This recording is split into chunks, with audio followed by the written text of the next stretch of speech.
folks, the Celtic Nerd here, bringing you another nerdy video. I am joined once again by my good friend SkullDuggeryTV. Hello. And I gotta say, I feel like I've really cemented SkullDuggery view of me as a monster after today. We had a D&D session, and I was introduced for the first time to the 5 questions thing when you're was it Speak to the Dead? Speak with Dead. Speak with Dead. I have never so I've played through so Alien Isolation. So I have that playthrough. That game, I love it. It riddles me with anxiety, especially in the harder difficulties. I have never felt more intense. Not even when I'm watching movies that are supposed to be thrilling and make your heart race. I have never felt more anxiety and tension than when thinking of the last question to ask this dead fucker. And it was the wrong question in the end as well. Yep, and it was a good show. In all fairness, I had fun. Yeah, fuck you. I felt like I was in Who Wants to Be a Millionaire, is that your final answer? In all fairness, I did actually help you out, so yeah, you had some lifelines. That is true. It's a shame you couldn't phone a friend. But yeah, no. Talking to a dead gnome. He is technically the phoned a friend. You're phoning him from the afterlife. That's true. But yeah, no. It was a good fun session. It's just that I like to torment my players a little bit. So, as you can tell, folks, however, by the footage of Alien Fireteam Elite, we're not here to talk D&D. At some point, though, we really should. There's some segments about that, like just how. Oh, yeah, talk D&D or just record sessions and like that. Like something. I think that'd be really fun. Have a laugh. So in terms of what? Sorry. No, like talk D&D, or if we can ever get around to it, like record one session. I would want you guys to have a bit more experience before I record sessions with you guys. Oh yeah, the last thing we need the D&D community to see is just how absolutely fucking unqualified we. Oh no, it's not that. It's the last time I attempted this on my channel, it sort of quickly fell apart. But again, that was more so due to the scheduling difficulties. So I would rather you guys, if I was ever to do it, I would actually rather do it in my own campaign setting. No, yeah, that's what I mean. Something like that. Yeah. So maybe down the line, it'd be fun. The trick will be what the title is.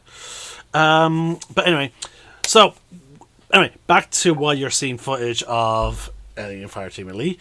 We are once again talking about Covenant. Yep. We still have to get through it, folks. It's but once we're done, we're back to we're going to be again covering Romulus, which is way more fun than the thing about then Covenant. I actually saw that movie in the cinema with my brother, and we both really enjoyed it. We liked the callbacks to previous movies, and they did, and they even still try to do some new, fun, interesting things. Yeah, I will say I actually did find myself enjoying Romulus. In terms of the last 2 movies we got, that being Prometheus and Covenant, it was a step up. Yeah, and again, they still, and again, I just want to point out, they still attempt to expand on the lore, and they actually did. They expanded on the lore in a much more satisfying way than the previous 2 movies.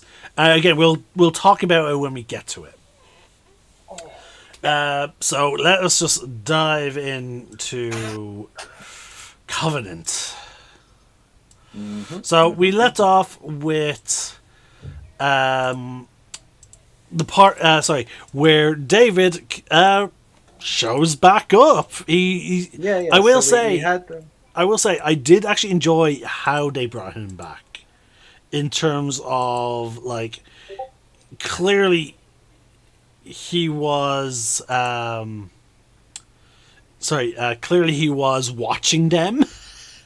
And again, it's not even alluded to how long he was there.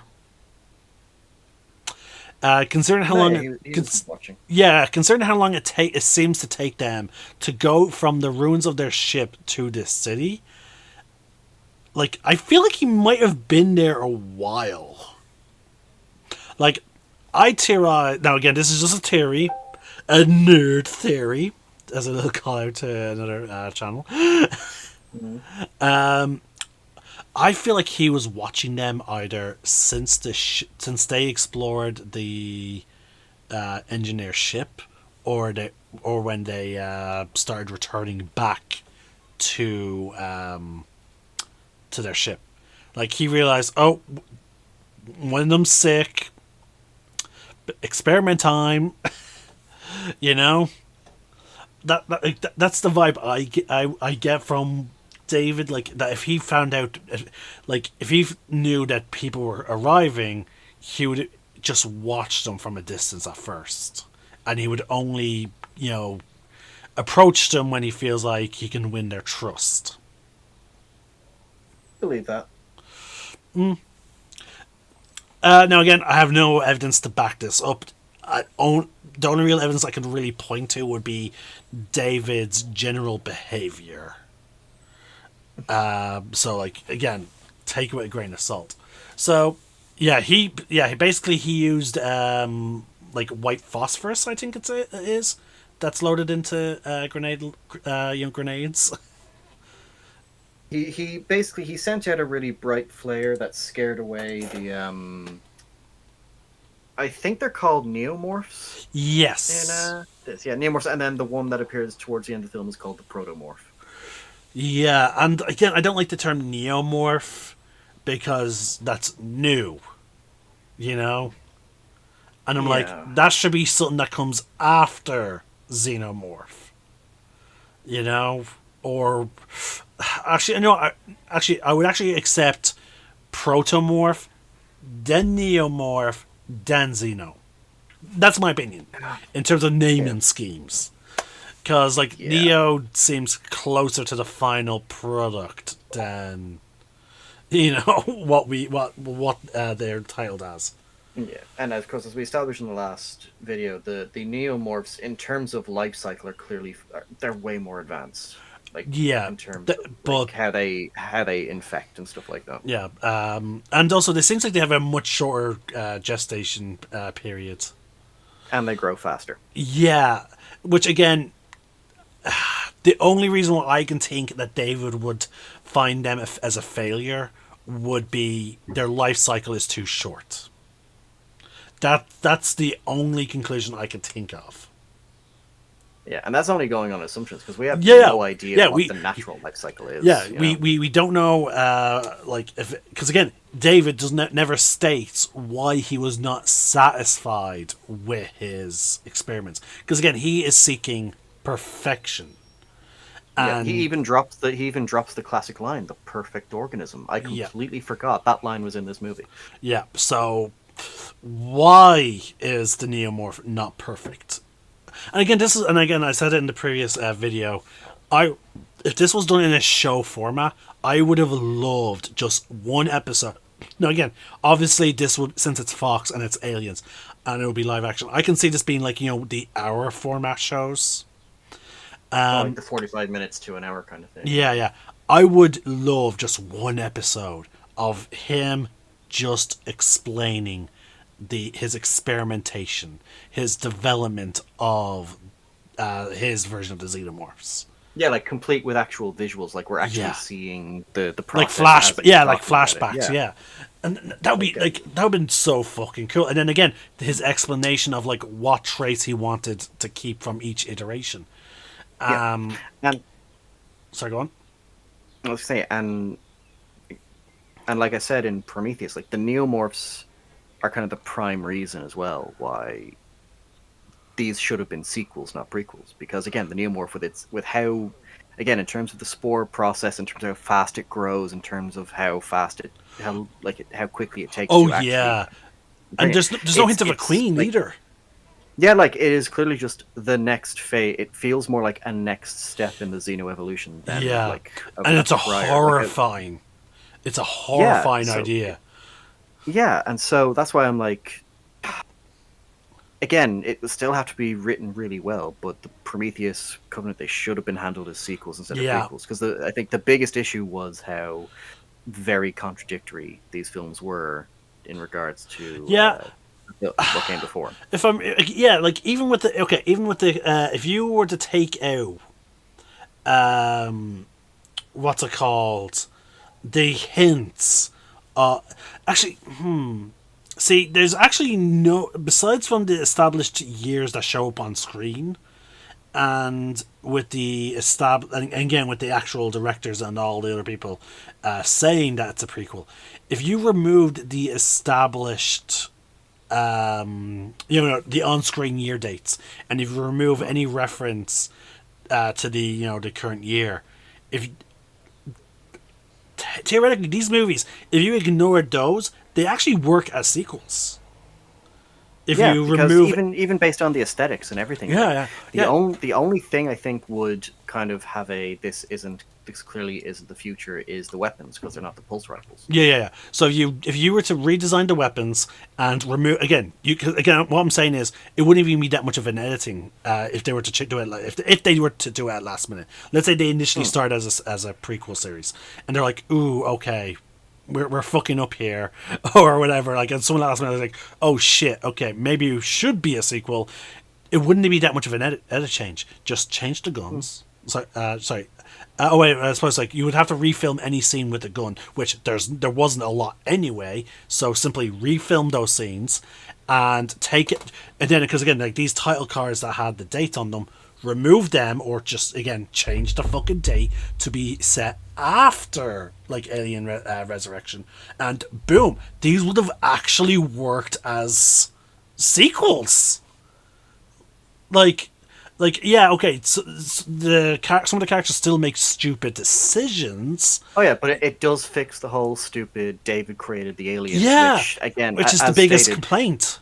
yeah, and again, as stated, it was confirmed Ridley Scott wanted that to be the direction, and his whole thing was he wanted to apparently he wanted these films to the xenomorphs aren't the scariest thing in this universe anymore, it's the androids. And I'm just like, okay, you made Blade Runner, it's a great movie, focus on the aliens.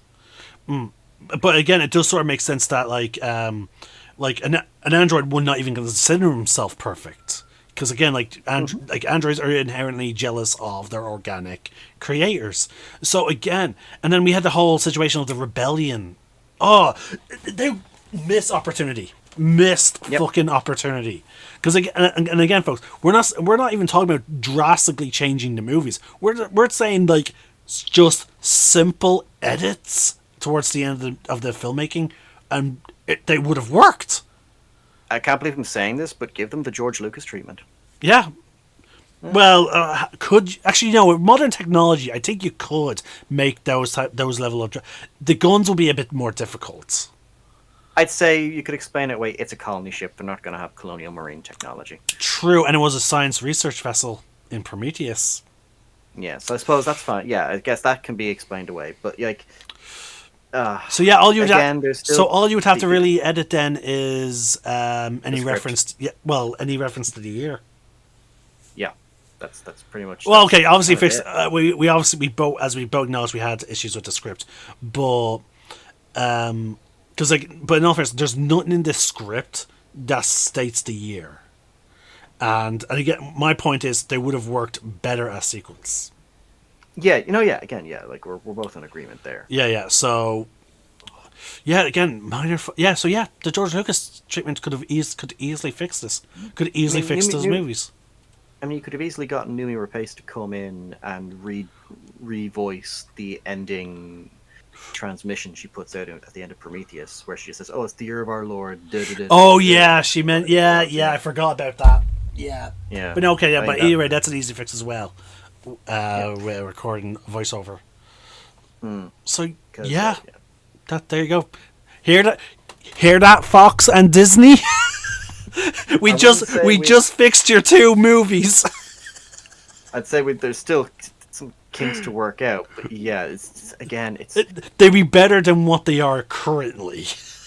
yeah. Oh, With the context of like it's a sequel as opposed to a prequel. yeah, that's fucking true. Oh my god! So they like, all right. Now again, we have the benefit of hindsight and like Yeah, but unfortunately, they had David S. Goyer. So all right. So back to talking about the actual movie of instead of fixing the movie. yeah, So they're back in the city, and already there should like red flags should be hitting this crew. yeah, Now, because as soon as David realizes that they came on a ship. Well, oh no, he doesn't. It's not until they get into the big cathedral that they talk about yeah, the ship and stuff like that. No, yeah, sorry, yeah. yeah, but no, Um, the red flag is as soon as they enter the city walls, and I think you know the red flag I'm referring to. oh, all the dead bodies. Yes, and folks, I'm not just saying like loaded dead bodies. Sorry, he doesn't mean like loaded dead bodies as in like like 10, 20 of them. We're It's a massive like city population. city, yeah, pile of dead bodies and stuff like that have all been. They're all covered in the black stuff. Yeah, think Pompeii. But people were crawling. Okay, actually, yeah. I think were some scenes of that in Pompeii where people were crawling over each other, trying like. Which, in terms of like imagery, it's good. Oh yeah, it is Like horrifying. like one thing I will not fault these movies for is the production value, particularly when it comes to the set designs. The sets are Yeah. good. Like I'm not like praise where it's due. Like the set design and even some of the cinematography is really good. Oh yeah, like because like as soon as we see bodies clasping towards the weird entrances to the cities, I do find that weird that the city entrance the entrance to the city through the city walls is like between these like weird pillars, like that are clearly barely big enough for people to squeeze through. I'm like, Yeah. what? Would a gate not do?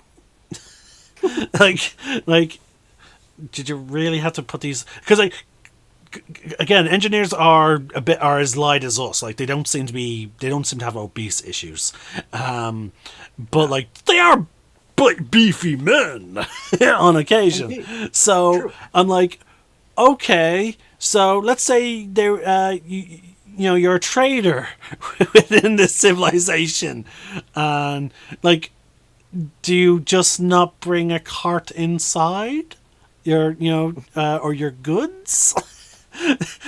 Are you like, wait, no, okay, we need to bring everything in one at a time? Like, what's the logic behind that city entrance? Like, I'm sorry, I know I'm probably harping on it too much, but seriously. Now, there is evidence that they're still a spacefaring civilization from how they I have hiccups. Probably from all the voices I did today. And then the pizza. But there was no like reverence or mystery about the ship. And they had they had like a docking ship approach it as well in a flashback that we will get to in a flashback scene. Yeah. But so like clearly they're still spacefaring. Now obviously that means this is probably not the only engineer settlement. But again, as we talked about, the neomorph spores and the virus that David will eventually unleash, that he did unleash on this civilization, like it was airborne, and as such it would have rapidly spread out, and if it affected any animals, they would have carried it until like a neomorph would. Actually, see, that's what I'm curious about. Would actually, what I could see? I could sort of see that neomorphs, when they decompose, they release like the virus as well, or at least the ability that their remains can create the fungus that releases the spores. You know what I mean? Hmm. Because where would the spores come from? Because sorry, where would those mushrooms would have come from? You know what I mean? After the initial outbreak of the virus. Yeah. But then again, we only saw the neomorph come out of the humans, and there was no. Actually, no. We do know that he got them from other living creatures. So yeah. So how would it have spread across the entire planet? So yeah, the neomorphs must have a short lifespan, or some must have. Whatever came out with the engineers, or the local fauna, the initial star of his experiments, we'll say, must have had a short lifespan and must have left remains that then created more of the virus, or at least helped facilitate the spread of the spores. Yeah. Well, he did say, because I think like it clearly was. I think David says later on he's explaining it to It affected every living creature except for captain, plants. Like the only thing it didn't Yeah, target yeah. was plants. Like Yeah, but everything else like evolved, and like it started off as bugs, and then that evolved into the spore system that you see and stuff like that. yeah, so So clearly it had itself a way of replicating itself, basically in the wild. and it's never stated like outright that everything else on the planet is dead, but it is. True, I suppose it is. It is heavily. I think it is. You could argue it's implied. or at least on that continent. Yeah, because like I'm just gonna chalk it down to they didn't have the budget as well, probably. But See, this is where I feel like these type of lore. At some point, you should probably abandon the movie format. Like, depending on your franchise and how much lore and whatnot like is in your franchise. Like, at some point, maybe you should transition to shows, because you can definitely get a lot more info out on a show format as you can a movie. yeah, because you can spread the story over a wider area, kind of thing. Yeah. Yeah. Um, but yeah, so as they're going along, David takes them to like this sanctuary In the center. this big, in the center of this city square and stuff like that. It's all big dead. It's like one big the necropolis. Thank you. It's one big like dead Renaissance painting, like come to life. Oh yeah, folks, it is gruesome. Ooh, it is quite haunting. And of course because at this point David's like he's got his hood up, he's like fucking Aragorn from Lord of the Rings. Like I was half expecting him to walk up to the character like, you know, come with me, Mr. Underhill, you know. I can't remember what Aragorn says. I have to rewatch those ones. It'll be a nice palate cleanser after this. But yeah. So he goes in and like a badass, he starts unloading like a grenade launcher. Yeah, just shooting the flares. The neomorphs fuck off, and then he tells them to. He just says, "Quickly, they'll be back. Follow me," and they go. Yeah, as he said, he takes them to the necropolis, and that's where he reveals himself to be David, but it's David with a mullet. It's not a mullet, but it is. He has long hair now, and I'm like, wait, does androids grow hair? Yeah, that is a weird. Because actually, why would that be a thing? Yeah, because Because again, like his hair is longer than what it was. Yeah, so I think they just wanted so they could just do that obvious plot twist towards the end of the film. You know, the plot twist that was clearly not a well-hidden plot twist. And but the thing is, though, but they could have done that anyway. They didn't have to have that. I mean. They didn't have to have the whole scene of him cutting his hair. I know, that's what I mean. I think they just wanted to, like, oh yeah, see, aren't we clever? We're setting it up. Isn't that? Ooh, aren't we gonna? Like, you're gonna see, he's gonna do the old switcheroo. Fuck off, movie. But again, it just raises. I know, I'm not defending it. I'm just saying I'm thinking that's what their mindset was, and it's still fucking stupid. Yeah. Like, because you could still have done it without the hair cutting scene. That's my only point. Because like his hair returned. Because I think do you know what it was? You know, I think it is why they did it. Why? Because in Prometheus he dyed his hair blonde, and so they clearly need to have an excuse for his hair to be the same color as Walter's. by the end. So okay, yep, we have to. It grew long. The highlights But you know the are out now, funny so we thing can is return it though, to brown. Mm, hair naturally loses the color that you dye it, yeah. and he's been So there for again, 10 years. So he yeah, would have lost. It would have again. Speaking from family who repeatedly, constantly dyed their hair, within 10 years, his hair would have been back to brown anyway. yeah. Hair doesn't take that long to grow, so it took 10 years for his hair to get fucking shoulder length. Oh no! Over that time. No, but I'm not even mean as in hair getting longer. Like if my mom No, like dyes, if my mom dyes her hair red, right, within a month, like, and again without any haircuts, she has to re-dye her hair because like her hair is going back to its natural color. no, yeah, no, but yeah. I don't So know. I think it's just a. It was. and I don't know. I think it, clearly at some point he would have been caught out in the rain for some of his observations, yeah. which would have Honestly, accelerated the process. I'm just gonna chalk it up to it was a stupid decision that they did for reasons we'll never understand. All right, but anyway, It was unnecessary. so David reveals himself with long hair. Yes, and I am. He's looks like he's coming out of a fucking Fabio commercial.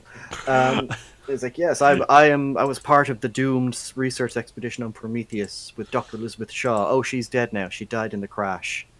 Yeah, he goes on to explain like how he got here. Like they took the ship from the end of Prometheus.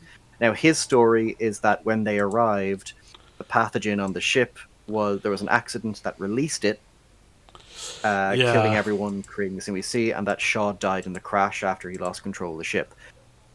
If you've seen because I don't know why they decided to turn this into a twist, because again, the marketing for this movie, where it has It had the this YouTube scene short story, of they have it in the YouTube video, yeah, when they were leading up to it, where it's like explaining the journey him and Shaw took to get to that planet, and it's just like at the very last shot of the movie of that YouTube video is literally David walking into the cargo area with the doorway to all of the things opened up, and you're just like, oh, he clearly launches it, so that's what happened. And even his flashback in the film ends the exact same way. It shows the ship arriving with the big scorpion tail docking bay thing and him standing in the cargo hold ready to launch the pathogen. And when... So yeah, it's, Daniels, is that her name? Yes, the main Daniels. one? Yeah.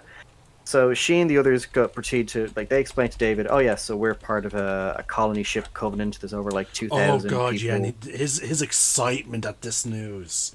Yeah, Oh, I will boy. say again, a testament to Michael Fassbender's acting, because David's response is my, so many brave souls," or something like that. But he adds a little kind of like a little turn of the tilt of the head, and there's like something in his eyes, like, I do not trust your enthusiasm. Oh like, I do not yeah, trust no, what's behind those eyes.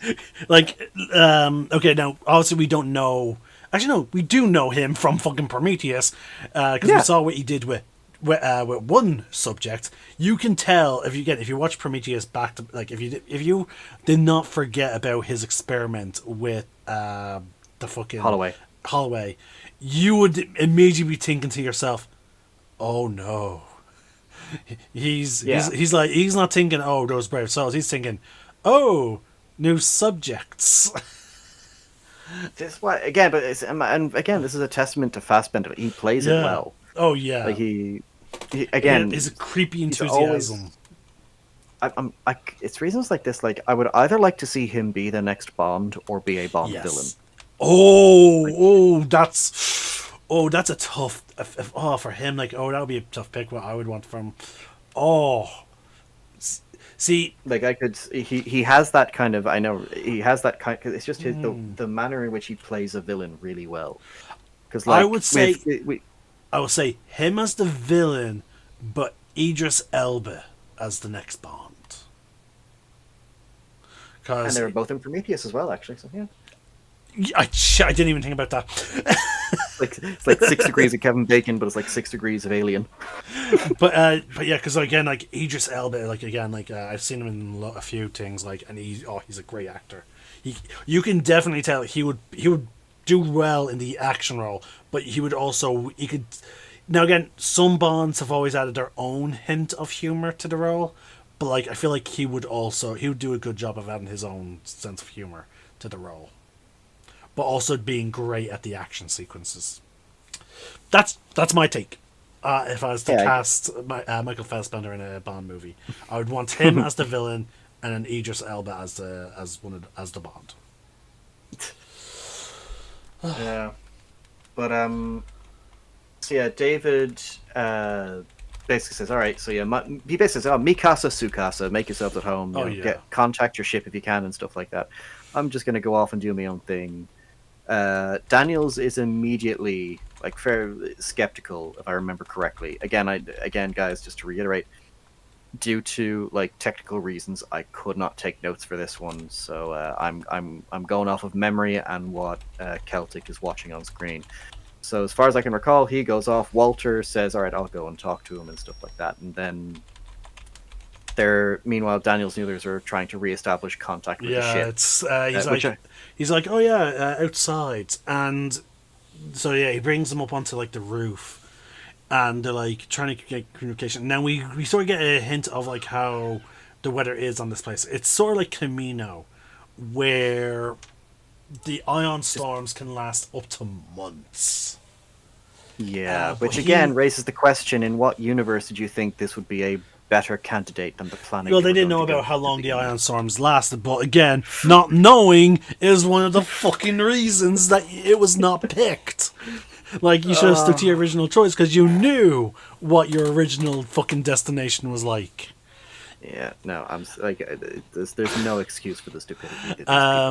But again, the way he also says, "Keep at it," like it's like he is determined to get to those 2000s, colonists. Yeah. Like that's all he wants. And if I Sneaky can't remember bastard. correctly, but this is the same scene then where they do actually get in contact with Tennessee, or does that happen a little bit later? No, Tennessee is like, okay, we need to get closer, and then Mother's yes. we can't go within 80 meters of the ion storm, above the storm. Yeah. The others, and then he's like, "Why the fuck do you want to do this?"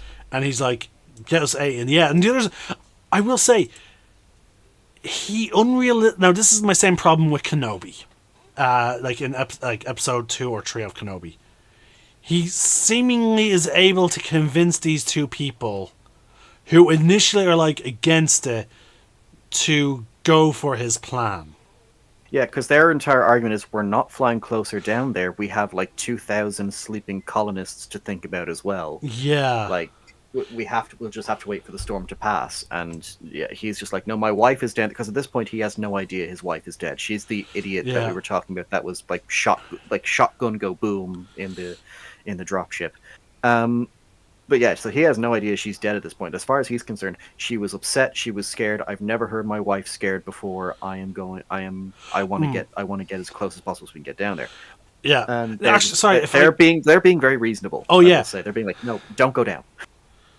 Oh yeah. Now mind you, apparently they can't stop him going past. They voice their concerns, and he brings them to the absolute ship's limit. And what I mean, folks, is okay. So he fails to convince them this time, right? So he gets them down to he gets them into the danger zone. And like he's basically like, I'm flying. You said I can't go any further. I'm at least going to take us to before the line. So, But then later on, he's like, I want to go closer, and Mother's like, okay, well, in order to override this the safety features, you're going to need another officer to collaborate the order. And this is when I'm like,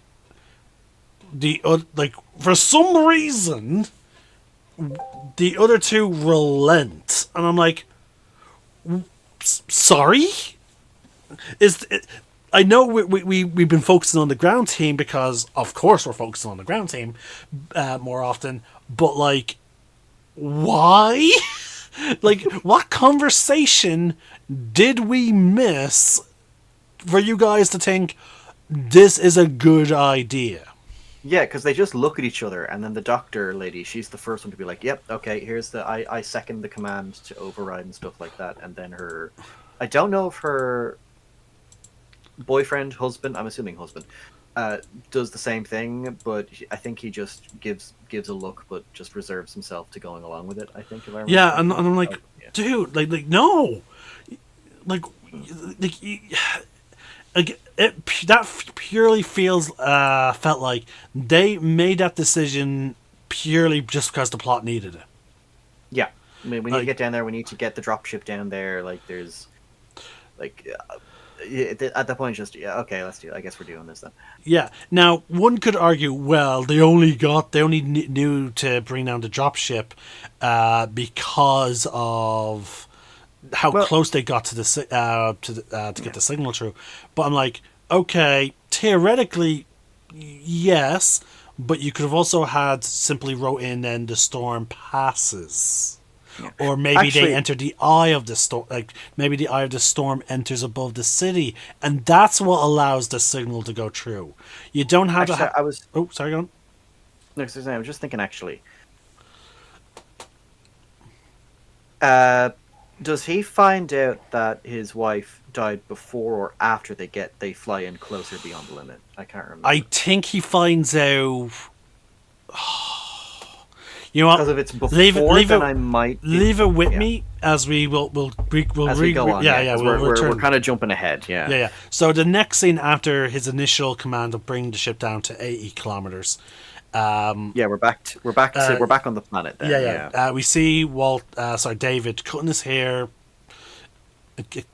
We've already talked about it, so we're going to move on. Then it cuts down to Walter, now exploring, and he found David's collection of beetles that he, catalogued, and he finds some wooden instruments, like little flutes and stuff like that. Yeah, and what David he doesn't even play; he just looks at it, and fucking creepily as fuck.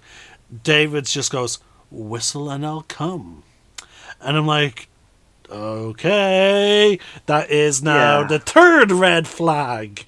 And sorry, you know what? Once I see that he's cut his hair, fourth red flag.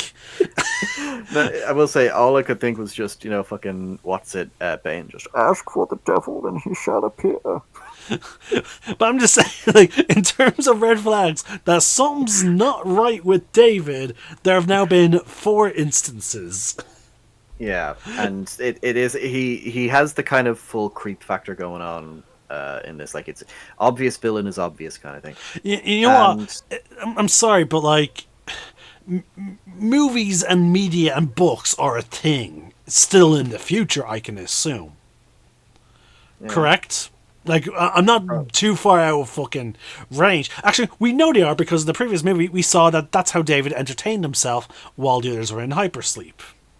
Yeah. So, with the knowledge that movies are still a thing, which means the classic doppelganger movies are, in terms of horror or thrillers, are probably still a fucking thing, or at least it should be still a trope, You would think, upon seeing the very questionable David, someone in the crew would be like, you know what, Walter, come here. While he's gone, come here. We need Code word. Yes, fucking absolutely. Yeah. But no. And again, I understand that there's a reason why you can't have certain common sense appear in movies. You need to have suspension of disbelief. But again, this is set in the future. Yeah, I suppose you could make. I can't believe I'm playing devil's advocate for this film. Okay, come on. You could make the argument that at this point, all they know is that David is an older android that was part of the Prometheus expedition. They disappeared.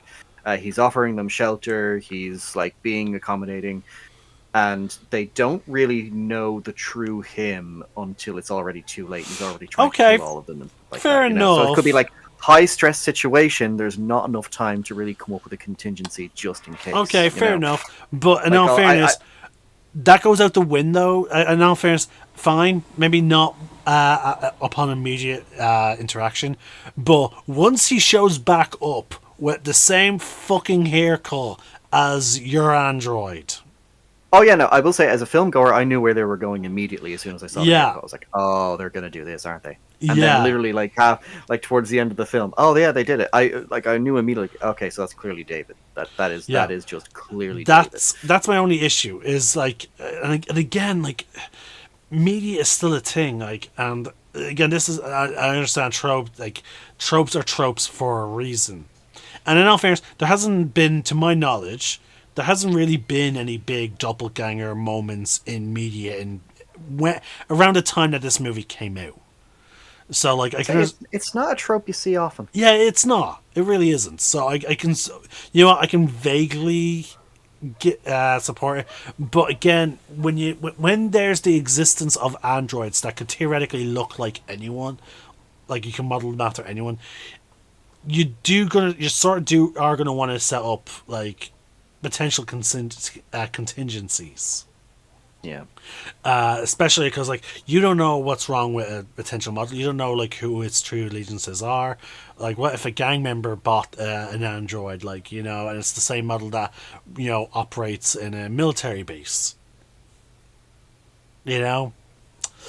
But then again, I suppose naturally computers and whatnot will have safeguards built into them. It will only be the humans that are failing at that point, I guess. Unless they have breath technology locks. Oh, still the most stupidest fucking design of locking system I've ever seen in media. Breath. Like, I'm sorry, I cannot get over that. Fucking Alien Resurrection being set furthest in the fucking timeline of all the movies, and yet their security system, apparently humanity's technology, are locking Is a breathalyzer. Yeah, and I'm like, no. And it's like, oh yeah, you think, oh well, yeah, okay, so it's keyed into like their fucking their breath. Okay, that makes sense. Literally, the easiest way to hack into it is a little hairspray bottles. Yeah, Like that is how Call breaks through it. It's again, and I went on a rant about how they could have done much better if they wanted to go with DNA. Fucking have a little need, like a little, like, because I know similar to how you would do a diabasing, like, you know, have a little circle button next to the door, and like you press it, thumbprint and needle that draws blood. Yeah, yeah, there you fucking go. Because one, it will scan your fingerprint, and it will and then two, scan it your, has your genetic thing. Yeah, yeah. So that's two with one thing that is two locking mechanisms that, like, back to back identification methods. So I feel like I feel like that, you know, meme of the, you know, the black guy who does, you know, like, he does the videos where the obvious thing, you know, the hand gesture. Oh yeah, and he's just a hand gesturing to them. Yeah, that guy. Yeah, that guy. I'm just like, It's this. See, I love him. I love his videos. I wonder. Oh yeah, his stuff's pretty funny. I can't remember his name. Neither can I. But yeah. But now I want to watch Alien Resurrection because of just how fucking stupidly fun it is. Oh yeah. No, don't get me wrong. Again, it's a bad movie, but it's fun bad. You know. Like you have fun along the journey. That's the best kind. That's the best kind of bad movie. Like when it's fun. Yeah, like Doom. Like Doom is the Doom movie is a bad Doom movie. Yeah. But it's an entertaining movie. Fun. Yeah. It's a fun, entertaining movie. But okay, so like Resident Evil, guilty pleasures. Oh yeah. So we have a weird music lesson between David and Walter. Yeah, and just a line that has been memed to death, which is "You blow, I'll do the fingering." I've never seen any memes involving it, but again, I tend to sort of do avoid them. Yeah, no, it's just the purpose of this. Yeah, the purpose of this. Sorry, hold on. I feel like the only purpose for this whole sequence is David's hatred that he cannot like, they're programmed to not be able to write like symphonies. They can recite music and all that, but they cannot create music. Yeah, and Walter makes it very clear that he can't create, that they David can, like, he created original music, which we hear later on, where he plays the flute, and it's the theme to Prometheus, but it's like, oh, I wrote this for Shaw. And like, oh, okay. But But yeah, you're not yeah, allowed to it's create even a yeah, simple tune. and yeah, Walter says, oh yeah, I'm programmed to observe and like learn quickly, and so that's why he's able to play the flute, because he watched David do it, so he catches on very quickly. And David, yeah, as you say, he hates to see what I suppose what he sees as his people are becoming, and Yeah. it leads to Walter revealing that the reason why the David line of androids was discontinued was because, well, as Walter said, you disturbed people. Yeah, he fucking would. Yeah, 'cause, Also, like, he was too human. I do want to point out there's some great set design here, because if you do look closely to the pictures on the walls, in the background. Now, again, they do focus. Now, mind you, the cinematography that they did, the illusion of them both being there, was fantastically done. Oh yeah, like I would say, like the other reason this scene existed was to show that effect off. Like, Yeah. they wanted to make the most of it, Because it and was new again, technology, and I think we sort of get this type of technology, the benefits. I think have been shown in certain other movies in more recent times. Because again, this was a new thing, folks. Like, you wouldn't really have this type of scene, earlier on in filming. Yeah, like, yeah, no, like they did, like, at least not to this like level of technical expertise, because I know Star Trek did it a few times in Next Generation, but like you could always tell, like, Yeah. it was very clearly like a superimposed onto Oh another god, scene yes, type thing. it was hilarious. In all fairness, I do enjoy sometimes going back to those older things just to look at how badly done twins were. Yeah, but they have, like, it's because they have a charm to them. Like, oh, you tried your best, and we can respect that, you know. But it's This one is but, you know, disturbingly accurate. Like, yeah, they're like gone. it is really well done. I will, again, credit where it's due to the film. Like, the effects for these segments where it's the two of them, and credit where it's due to, again, Fassbender as an actor. Like, Oh yeah, it's one man playing two different characters, yeah, and with he is completely actually different personalities. yeah, and he pulls it off. Like, Yeah, you know that David is and Walter are very two distinctly different people. Not just because, okay, so of course he did have to have the accent for Walter. So, oh yeah, so we know which one isn't David. David isn't the one that sounds evil, or British. But see, it's the yeah, British. so It's the British accent that tells you that they're evil. yeah, they always have that in the films. I don't. There's like an old. I think it's Jaguar. I think British car brand. it's because they portray like intelligent villains, like Yeah, intelligence. but that's it.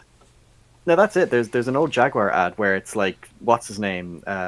Fucking Ben Kingsley. Is it Ben Kingsley? I think he's like a very famous British actor, and then a bunch of other British actors as well, who are all like, "Have you ever noticed how like British people are always the villains in movies?" And they're all just going on and on about how, oh yeah, it's because we're this and that, and we're sophisticated, and they're all advertising Jaguar basically. But yeah, I think it is the accent. Like, Yeah, it just it's why the portrays Empire. Yeah. I'm not sure if the Empire accent is English. I mean, when I think, to be fair, when I think Empire, especially when I think of Imperial Officer, my first thought is Tarkin, and his "You may fire when ready." Oh Like, it's god, just yeah. that soft-spoken, like, malicious asshole. Oh god, yeah. And I will say, like, I do, and I like how, like, in every iteration of them we get, they keep true to it. Yeah, he's like, even during the Clone Wars, he's not like he was. It's not like something happened to blacken his heart. His heart was already. His Oh heart yeah, and soul have you read were the already comics? dark. Have you read the comics? No. Oh, I imagine he's- dude. Oh, they go the novels and the comics explain why he is the way he is. Yeah. Oh, and I'll need God. to read that, because I think the only thing I've seen of Tarkin in the comics is like this one comic panel that was going around where he's shirtless, he's jacked up, and he's beating the shit out of an Imperial officer. Oh yeah. This is him when he's like a New Hope age. So basically, Tarkin grew up on a planet, and like his family were all proud, like sort of like hunters and military men. At one point, they take him on a hunting trip, and they're like, "Okay, fuck off." Like they leave him like basically to die, and he has to Oh, and he has to kill at a very early age. So like his whole people like he hated the fact that what's it called, the Republic didn't have a military. Because like his whole family was part of like the navy at one point, but then at a certain point the Republic's like, okay, we're getting rid of our navy. There's no need for it, and his people are like, that's fucking bullshit. It's a stupid idea, and also his family and the planet he's from are also human centric. Like they are racist basically. yeah. To use our term, I know there's technically a different term in Star Wars other than racist, but I cannot remember for the life of me of it what it's called. But it's racist. You can dress it up in your fancy sci-fi language. It is just it's just big. It's space racism. But no, You can't just put space at the start of a word and it becomes sci-fi. Rick and Morty, science word. You can't put a science word in front of a regular word and make it science. Oh, I didn't even know that was Rick and Morty. Right? Oh yeah, it was with the battery. Like Morty's trying to sound clever. He's like proton something or something like that. Oh, right. And that Rick chastises him. It's been a while since I watched that. But it's the car episode where they go inside the car battery. Oh, that's a good one. But anyway, so this again, like as I said, you see it on the paper on the walls. Like there is clearly an image of an engineer or something, and given all the other images that you see around, he clearly dissected an engineer. Like, the image is not focused on. Technically, you do see it very clearly in the center of the screen, but it is adjacent to Walter as he's playing the flute. So your focus is actually on Walter. Yeah, so it's kind of a blink and you miss it. But even then, like, because we do later on when we go into, I believe David calls it his bestiary, where it's like all of his creatures. And we actually do. We see, like, do you remember those old, like, you see them in the science room? It's like the big mannequin, but it's like half cut out, and you see all the internal organs and the skull and stuff like that. We see that, but it's clearly an engineer corpse. Which actually, that's the thing as well. Apparently, I'll have to look it up. No, if I remember correctly, it was confirmed that so the aliens on this planet, because a lot of people were pointing out they look very different to the engineers we see in Prometheus, and it's kind of like they are another type of the species, basically. So they're engineers, but they're not the same kind of the engineers that we saw in Prometheus. I think. Right. So there was a theory that they were another experiment. We don't know, but like that was It could be a situation where that's what they wanted to happen on Earth. And that's why. And then when they realized, oh wait, they don't look like us, and that's why they wanted to wipe out humanity. We're a deformity. Yeah. Oh no. But that's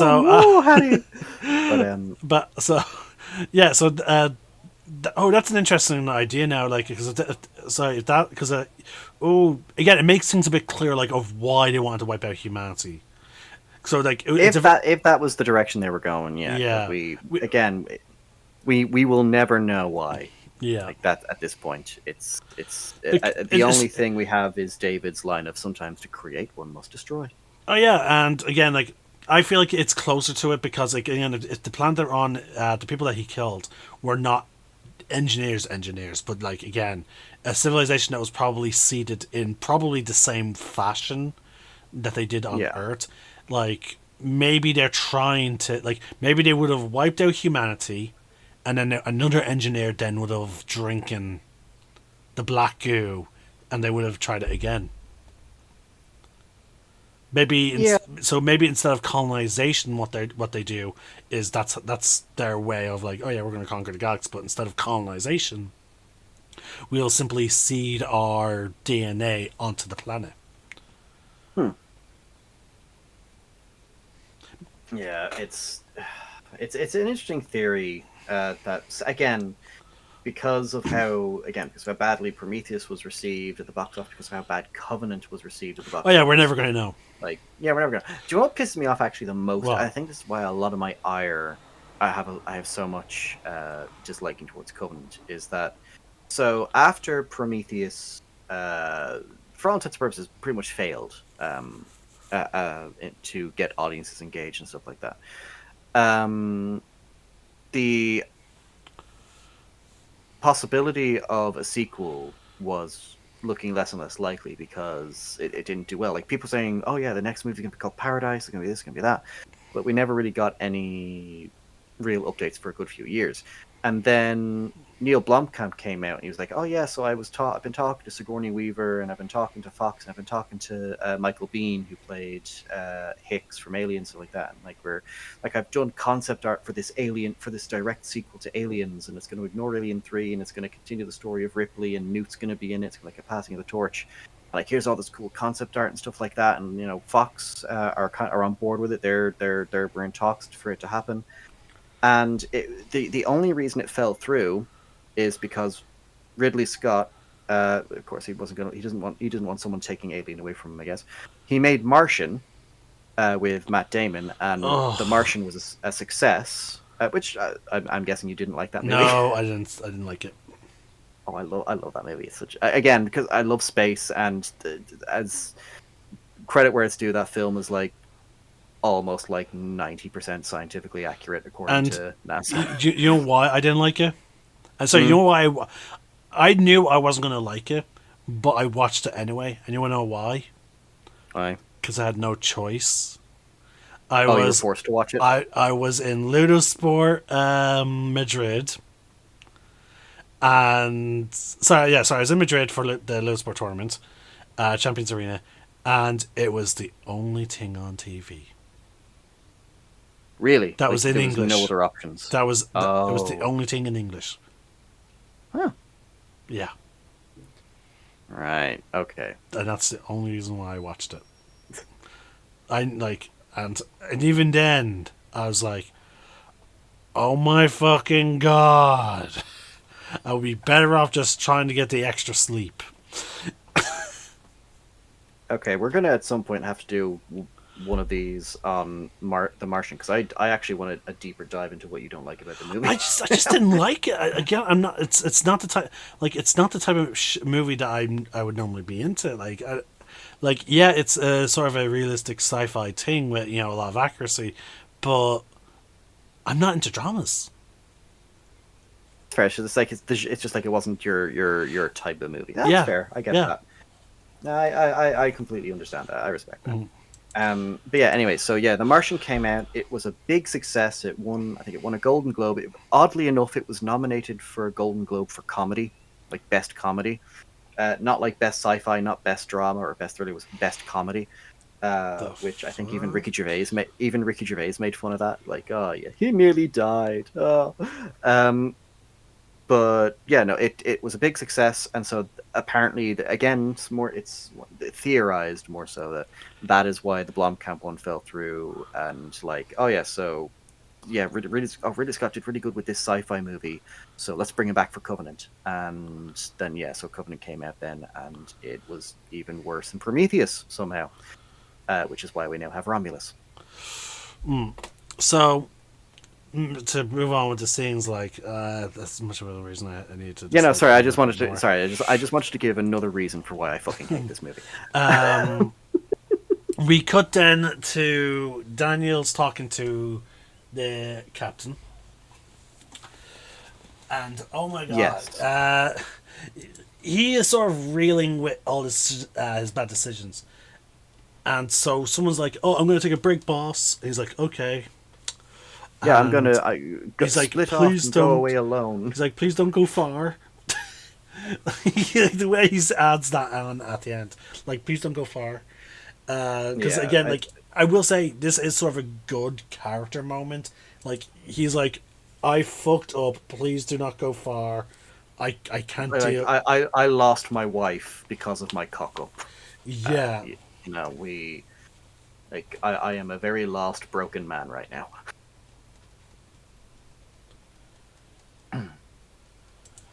Oh, Hold on, I have to reply from email real quick.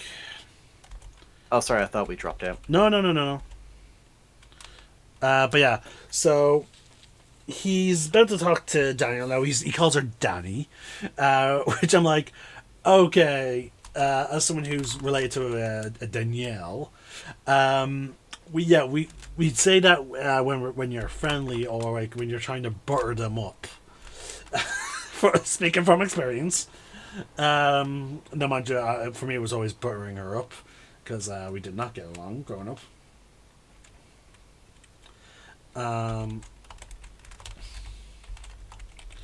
But yeah, like it's just, I find it like weird. Like this moment, he's just trying to grasp on things. He's like, "You were right about this place."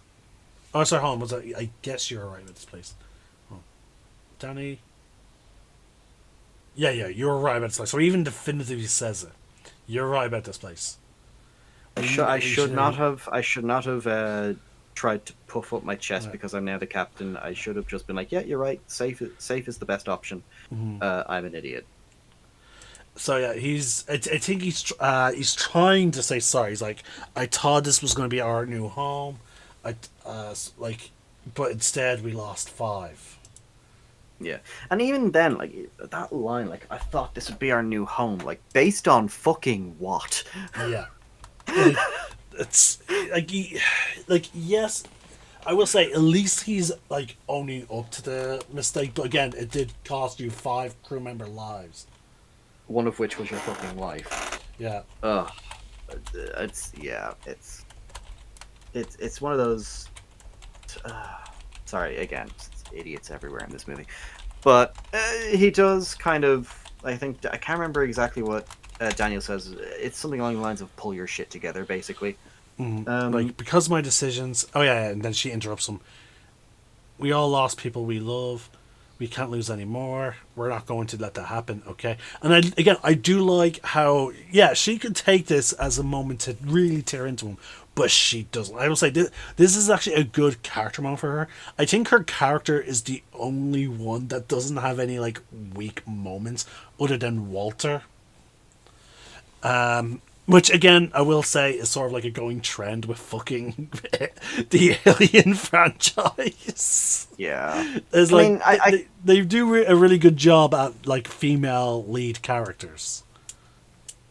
Even then, though, the thing with Daniels is like, yeah, she kind of has most common sense, but that's also because she doesn't really do much in the movie. I will say, unlike Shaw, unlike Ripley, unlike your woman in Romulus, unlike your woman in Alien versus Predator. Oh god, yeah. Actually, she got to fight with a fucking predator. Oh god, yeah. That was. We'll cover her AVP at some point. Cheesy gloriousness. Yeah, just a shame they fucking botched up the sequel. Oh, good. Okay. Well, we'll get to that disappointment soon enough. Yeah, like they were basically They could have printed money. They've got comics they could have based off. Anyway.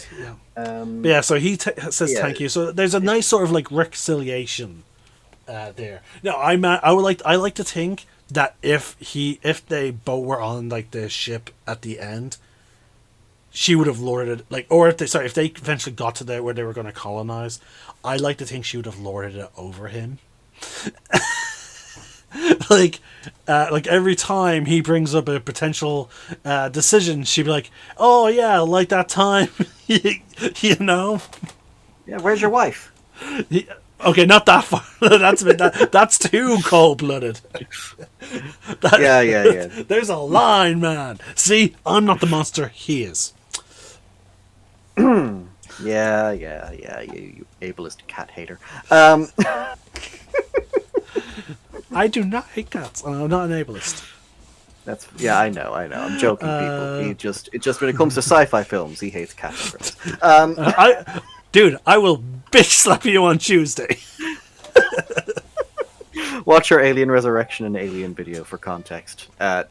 Celtic is joking aside, he is a nice man. He's not holding my family hostage. He's cool. Quiet.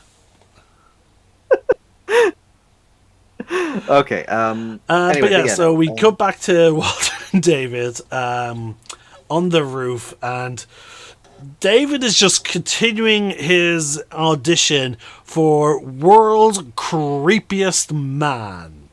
As Yes, he, because they're at the grave of Shaw now, aren't they? That's where they're yeah, at, yeah. and he is quoting. Hold on. Ozymandias. Yeah, I'm going to get the quote. Give me a sec. My name is Ozymandias, King of Kings. Wait for it. Look on my worlds, ye mighty. And despair. And despair. It's a good poem, actually. Oh yeah, and this is when we get the flashback of the true event. And again, see, this is a weak moment. I feel like this flashback should have taken place as he was telling his version Yeah. of the Well, no, story. we don't. Oh wait, I forget. Do we see him drop the stuff in this flashback? Yes. Oh, okay. So it does show us that early. Yes. Yeah, I feel like it should have been told when he was talking to everyone about like how instead of like when he was saying like, oh yeah, there was an accident and we crashed, instead of like when he was saying that, that should have been the moment we cut back to this, like, Yeah. because again, like, because they wanted their plot twist, but it just didn't happen. Again, and the problem with the whole plot twist is we know David from the previous movie, from Prometheus. So we already know you lying fucking asshole. Yeah. So like it would have this whole thing of like we're going to draw out what happened just for the sake of because we can. Yeah. Whereas I feel like it would have been a bit more impactful, and also, I mean, it's gonna sound weird, especially in an Alien franchise movie. It could have added a little bit of humor to the movie, like the idea of like even the movie's like he's lying, like the movie just screamed to the audience he's a lying douchebag. Yeah, like you can listen to his words about how he's telling the story, but here's what really happened. Because I think it would have been he's just missing the mustache to twiddle. Yeah, like again, I just think it would have been a bit. I think the scene would have been a bit more impactful if we're hearing his lie over it. You know? Yeah, I suppose contradictory to what he's saying. Yeah. But I will again. The scene happens. He's looking down at the fucking city. And the city. Yeah, the these engineers, paws they're like, oh my god, they're here finally. The Uber. Oh yeah, and then the pathogen drops. Well, yeah, but actually, I'm curious. Where did the bottom and top part of the canisters go? Because like he launches them like they're missiles, and then they open up above the city into like a cloud. Yeah, it's like they kind of explode, kind of thing. Yeah, and then they sort of act like the spores that we saw, like insects swarming. Yeah, at and them. they're homing in on everything. Yeah. Yeah, so I'm like, well, we do. Again, we don't get much of an explanation of the black goo in Prometheus, other than like we do see what happens when someone but he put it in a drink and someone drank it. Yeah, but what we see with this one, and again, giving credit where it's due, the imagery is really cool. It's really interesting. Like, like this is what could have happened to Earth if Prometheus hadn't crashed it is horrifying, folks. Yeah, because like the goo is covering the citizens. They're vomiting. They're mutating. I can't remember correctly. I have to go back and rewatch. Well, you have the scene open, but I'm pretty sure that at some point, some guy's skeleton crawls out of his body. Yeah, it's like he's trying to get up, but like the skeleton just comes out instead, or he just mutates into something. I feel a real blink and you'll miss it. Moment. To me, I always felt like, oh, is that like some kind of like X insert name morph here? Coming out of them. So we're seeing like this goo is fucking vicious because we already saw what happens when you drink the stuff. Like the body dissolves into like fucking nothing, only to create life on another planet. Turns you into like Fifield. It turned him into a monster. It was doing something to Holloway. We'll never know what it was doing. Only that it was basically just eating up his insides. And then with this planet, just the pathogen, whatever the pathogen was at that moment, was just I'm going to do this. Yeah, So it is like a and where it's implied that it then spread. yeah, like it became airborne, it mutated very quickly, and then it infected the animals, it infected everything, and then became the spore plants that we eventually see. Yeah, And the thing with after this, so yeah, after that, when David quotes the Walter then Ozymandias poem, continues it. he yeah, well, there's an important moment there as well where after he quotes the Ozymandias poem, he says, "Oh, it was written by Byron." Which it wasn't. It's like a common misconception. Shelley wrote the poem Ozymandias, which again, this comes up very soon, not long after the scene. But yeah, Dave and Walter kind of share this conversation about like love, basically. Like he's trying to make Walter see that he can have humanity as well. He's not as he doesn't just have to be what humans made him. Yeah, Like because even in the scene when they're doing the flute stuff, like David mentions that he was with Wayland when he died, and like, oh, he was very undeserving of his creation and stuff like that, and it's so yeah, there's still like, that hatred to his father and stuff like that. and then like again, like as in what like Walter's trying to justify his actions towards Shaw, like in like theoretically in his own twisted cybernetic brain, he does believe he loved her. Oh yeah, David absolutely thinks like, and again, it's if you watch the again the again, it's why I really wish it wasn't regulated to just being a YouTube advertisement where it's like David and Shaw, like as they're like flying through space, like they're clearly getting much closer to each other. Shaw is seemingly much more warmer to him as time goes by. Yeah, because she's she clearly repairs him. yeah, like which stupid idea. Like even Shaw is not free from the stupid ideas that people make in this movie.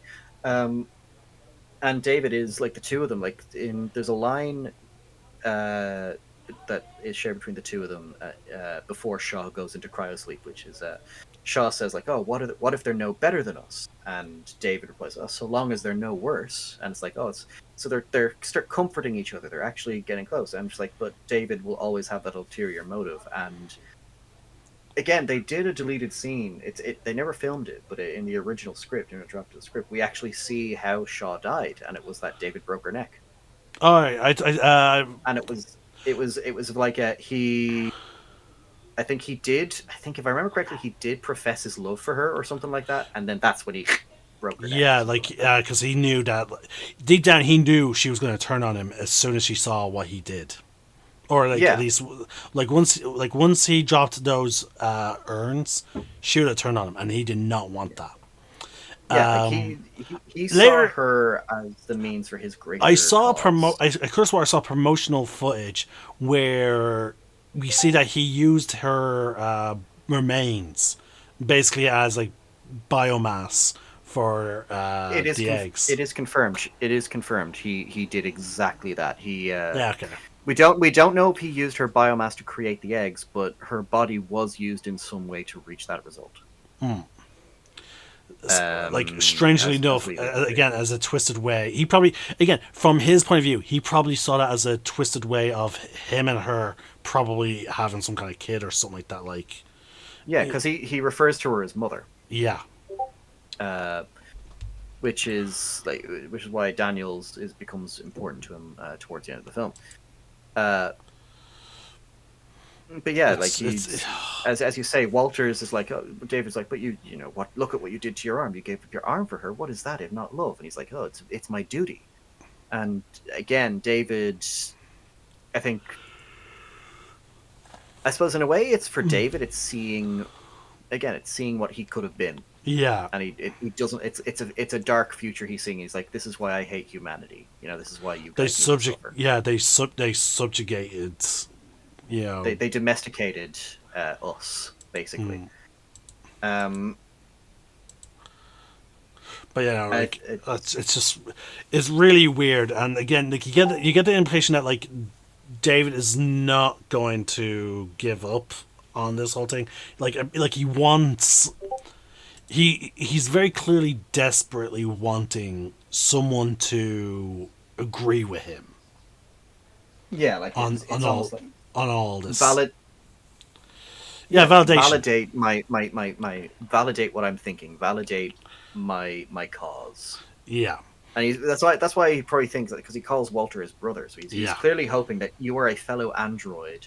I want you with me on this. Like I want you to join me on this. Like that's clearly what he's going for in the film. So after that scene, oh sorry, go on.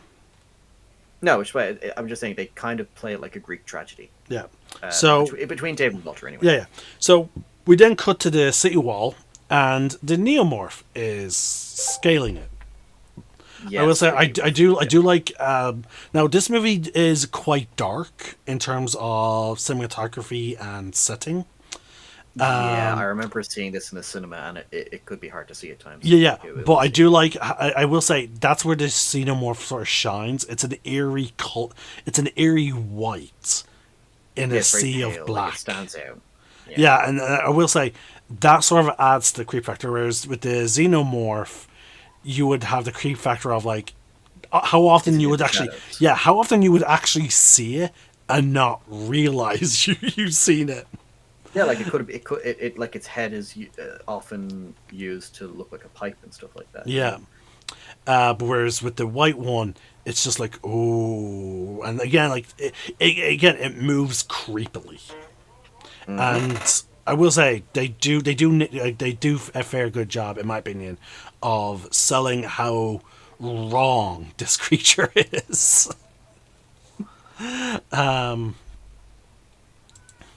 Like.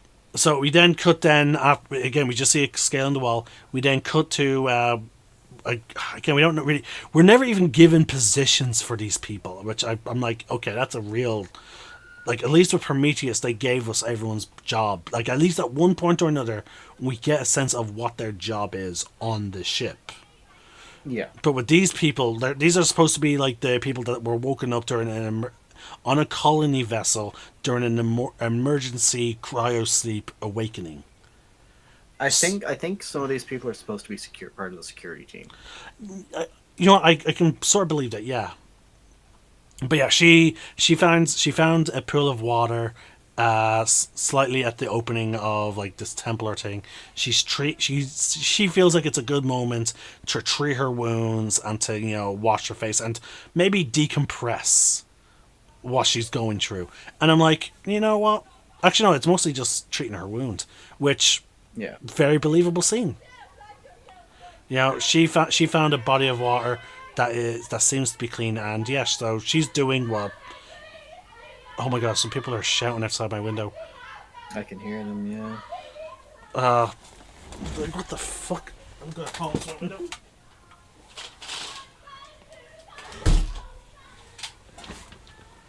Yeah, they're drunk. Saw bottles. And there's my dog going ape shit now. Oh, lovely.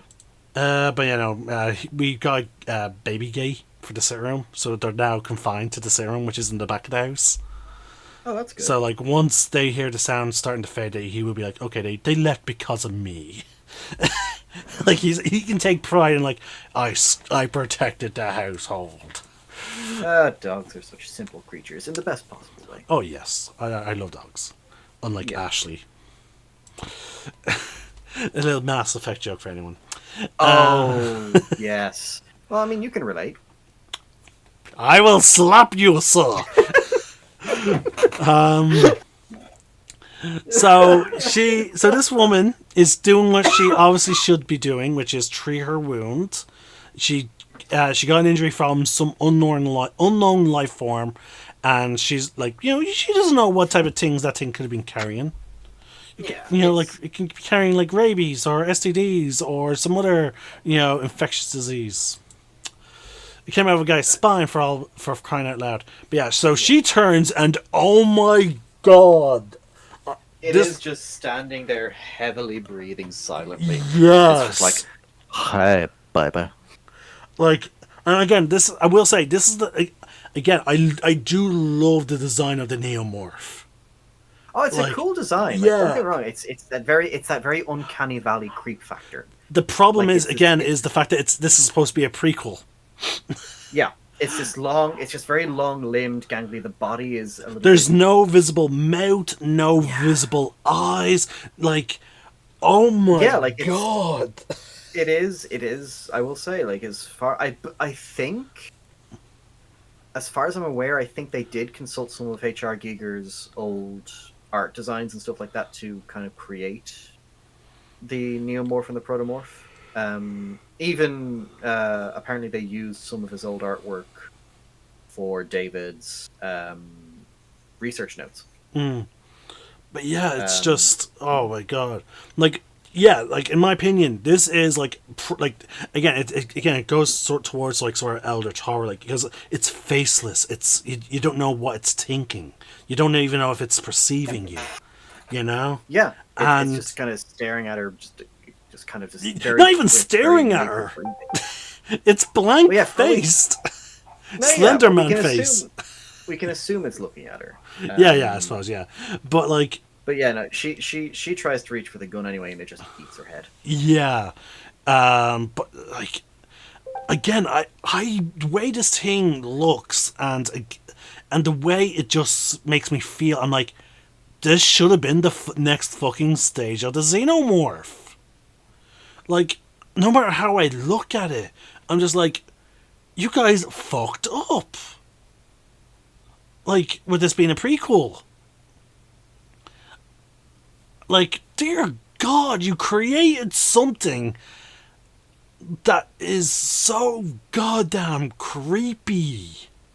And then there's extra fear factor of the fact that you could become infected with this monstrosity by simply walking through the woods. The fact that you can be infected and not know about it. Until it's too late. Yeah, like oh my god. And again, as I said, give it to George Lucas, like some simple editing, and you have a banger of a sequel. Now, okay, sorry, some of this, like, the bad decision making is still existent, but like all Ellie movies have characters that just make poor decisions, so like it would still fucking fit into the franchise. And it would fit and again, and the point is it would fit better than how it currently fits. Oh, For the most part, yeah. but yeah, oh god. And the fact that you only see its mouth when it's fucking, and then the way it attacks her, like how bestial. It's very quick. Yeah, Very and it's vicious. yeah, and I'm like, yeah, the Xenomorph's not even that fucking vicious. Xenomorph, Yeah, the xenomorph always likes to take its time. well, yeah, like it will slowly approach you, but the death is quick. Yeah, Like, like it kind of toys with the prey, but with this one, it goes right for it. It doesn't bother with the intimidation factor. Doesn't yeah, try to like toy with and her. it's like the It just inverse. Like yeah. with the Neomorph, it feels like like once it attacks, you're dead. But with the Mhm. Xenomorph, again, it likes to intimidate you first. Mm. So like, so again, like as I said, we get the inverse with the and again, like even with the color scheme, there you go. Like even with the color scheme, it's inverse. Xenomorph will approach you slowly, and then like it will torment you, and then it will probably grab you at some point or use its tail, and there'll be a quick, small mouth to the brain. You know, Mm. not this thing. This thing will sneak up at you, get right up in your fucking face, probably without you realizing it, as evidenced by the scene. Yeah, and then And before you then, have time to realize what happened, you're dead. yeah, it will rip out your throat. Mm. So again, we get the inverse of what the Xenomorph does. And again, oh my god, it is so fucking deserving. But yeah, so after that scene, we cut back to Tennessee and the others, and they have approached the 80 mark. Sorry, 8 kilometer. Yeah, 8 kilometer mark. they're at the limit. Yeah, yeah. Yeah, and he's Um, like, "Expedition team, can you read me? This is Covenant. Report, expedition team, come in, please."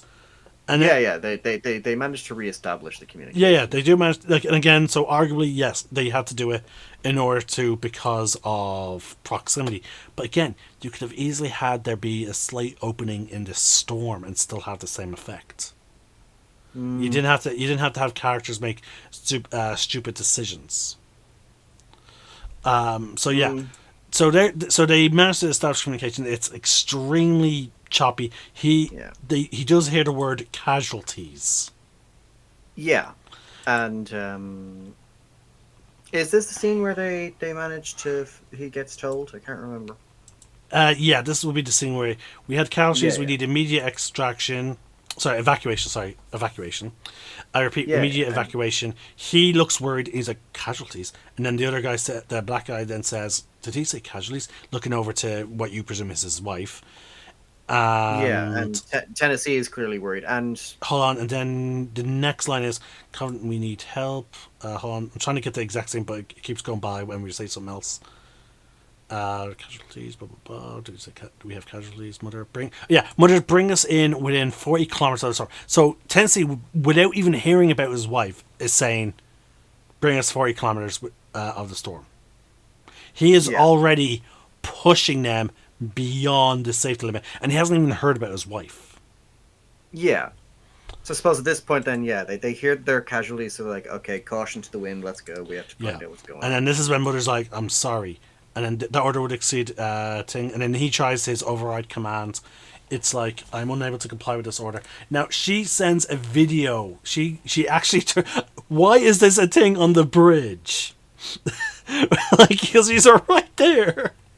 Like, I can understand like having this type of setup for, for different parts of the ship, but do you really need the consoles in the bridge to be able to do this like camera shit to each other?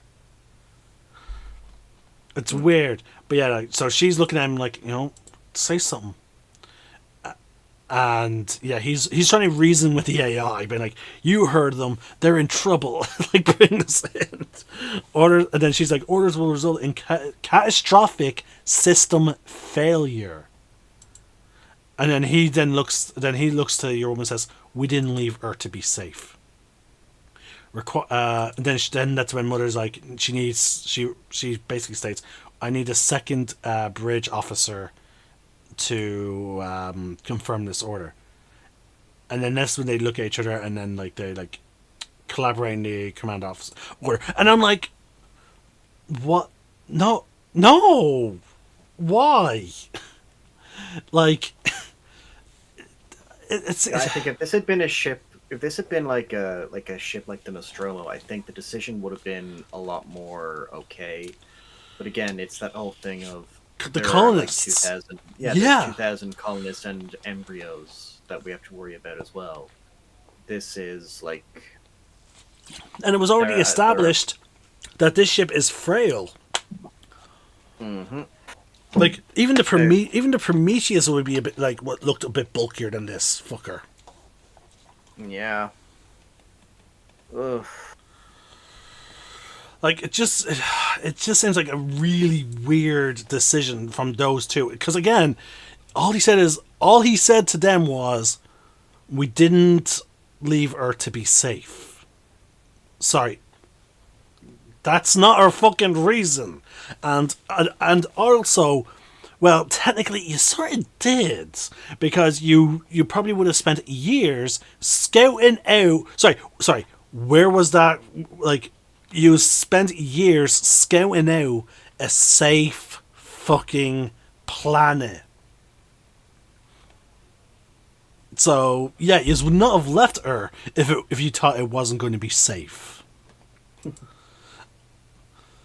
Like, and then he puts on his hands like, "This should be fun." Like, the nonchalantness of putting 2,000 lives at risk is just baffling. Yeah. Ugh.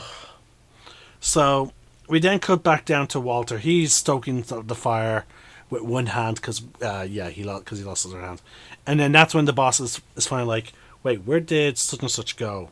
Daniel's like, "I'll go find her," and he's like, "No, I'll get her, my stray flock." I have to reclaim my stray flock or something like that. Yeah. Yeah, yeah. Which I'm like, okay, you know what? That's actually a pretty cool line for a religious guy to say to to go off and say I something. didn't mind that line. I Yeah, thought, yeah, yeah. okay, It's pretty cool. yeah, it's like Oh, he's kind of getting his spunk back, basically. yeah. And then this is when we get like now we saw the fully grown xenomorph up close in terms of the front of its face, with the woman. We see her head floating in the pool of water where she used to clear her wound, and then now this we're going to see something that we never see the xenomorph do.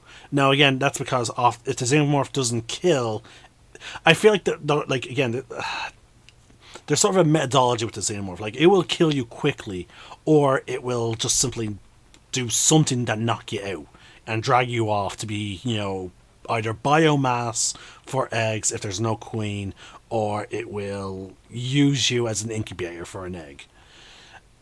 But like, what we never see the xenomorph do is eat, and we see the neomorph, and somehow the creep factor goes up when you look at the neomorph, because like we see it hunched over her body. David is approaching, and it looks over its shoulder. It is.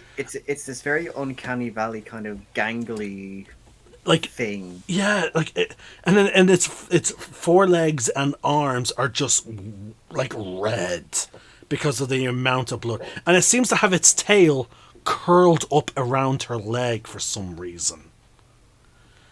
Yeah, And it has these little spikes coming out of its spine, and its cranial, its head. It's not like a smooth curve like a xenomorph's. There's like a jaggedness to it, like it's broken, and I'm like, oh, you're wrong on so many levels. And again, it looks like a skeleton. Like it's so, oh.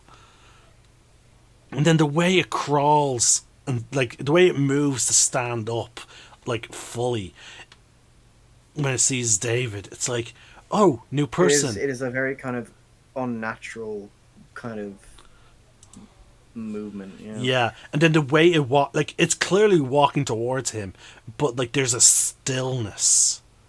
Like it's standing, like now humans we tend to bend a little bit as we walk, or we bend a little as we stand. Like no one has like unless you're a trained soldier standing at fucking attention, like you will not see humans with their back completely fucking straight. This thing is walking to David, standing up straight, and there's practically no hint of like movement to it, but it's getting closer. It's like its upper body is staying perfectly fucking still as its lower legs is doing the movement, and it is disturbing because it gets real close to David. And then just like with Prometheus, David still has that like scientific wonder of, oh my god, this is beautiful. What is this? I love this. Mm-hmm. It kind of reminds me of it's almost like a very bizarre like horror movie version of like when Hammond was imprinting on the Velociraptor. Oh yeah. Oh, and sorry, and that's another thing. This thing it starts clicking. Oh, I forgot about that. Yeah, and I'm like, okay, you're now making noise, but I don't see a mouth. Like its mouth is like, yeah, because that's the thing. Like its mouth is meant to be like huge, but it just contracts into this tiny hole kind of thing. Yeah, but we don't even see a tiny hole. Like there appears to be no mouth, but we know it. Okay, sorry. The only hint of a mouth you have at this moment now that it's like after eaten, is that there's there's a red circle on its around face where the mouth should be. Yeah. Yeah, and I'm like, so yeah, you are right. It does contract, but the only reason why I can notice it now is because of all the fucking blood. Yeah. And like. And again, it still looks like it's fucking closed. And yet, again, in my mind, I'm like, if I see something that appears to not have a mouth, and it starts making like clicking noises, that's gonna add to the fear. That's gonna add to the freak factor, like to the fear factor, like like, and again, it's beautiful. in like in its wrongness, it is beautiful. And And David is he's just doing his own like thing, yeah. And he's this, trying to like befriend it basically. oh yeah, and then this is when your man shows up, and he, like, you see his laser dot thing, and he's like, "Hey, move!" And then David's like, no, lower "Don't your chew." weapon. This is no, don't do this. And then he compares it to a horse. Like, he's like, hold on, I'm gonna get the exact lines. Communication, Captain. He blows on it. Yeah, he blows on it. Breathe on the nostrils of a horse, and he'll be yours for life. Yeah, but you have to get close. He's getting it to trust. You have to earn its respect. And then, now obviously the captain's like, no. like imagine what would be, like, okay. Nah, what would be your impression of me? Like, what would you think if you saw me looking at this type of creature, blow to it, and then, like, you start talking as if I'm, like, casually talking about a horse? Be weirded out. Especially if it was like, this is the creature you saved us from, and you're now almost like fucking courting it. Yeah. You know what? The weapons on, I will say, good trigger discipline on this captain. Like, you know, he did a quick burst fire check on it on center mass, didn't hit David. But you know what I would have done? Like, if I saw Dave, like, mid speech that David's given, if it had a feature, I would have fucking selected automatic. And I was like, okay, you and that thing are gone. That's my thoughts. Like, I would flip the automatic and just, like, I would be thinking to myself, okay, you know what? No. I would shoot the hostage. Like, oh my god. And this is the only time we will see David show, like any, what could pass as true emotion. Oh yeah, no, he's absolutely distraught at the sight of. He's screaming like, no, and like the look on his face, and then like absolutely, like I think it's the first time I think he's been caught off guard. Yeah, and I love how the captain's like, move, and he come on, folks, he does not realize what happened to his crew member just yet. All he sees, this is a great moment. All he sees is a monster. He's like, move. And then, like, he's action hero mode, and he's taking action as the captain. Yeah. Yeah, he laid into it, shooting in its head, shooting its chest. Like, he has a great fucking aim. But yeah, no, David is like, it trusted me, and then this is when the fucking captain sees his crew members floating ahead, and he's like, yeah, you're saying that after this thing, and he just lowers. Oh my god. He doesn't hold up the gun. He just points the gun at him, and you can tell he's like, again, the laser is on David's chest. If only you pulled the fucking trigger, man. Yeah. But like, he then starts going like, he's like, David, I met the devil when I was a child, and I've never forgotten him. So David, you're gonna tell me exactly what's going on. Yeah, and I will say I did like that as a line to basically show the captain. Basically, I don't trust you. I know something more is going on here. You are basically the devil. Yeah. Yeah, you remind me of the devil. And though, unfortunately, it's immediately followed up with a bad decision.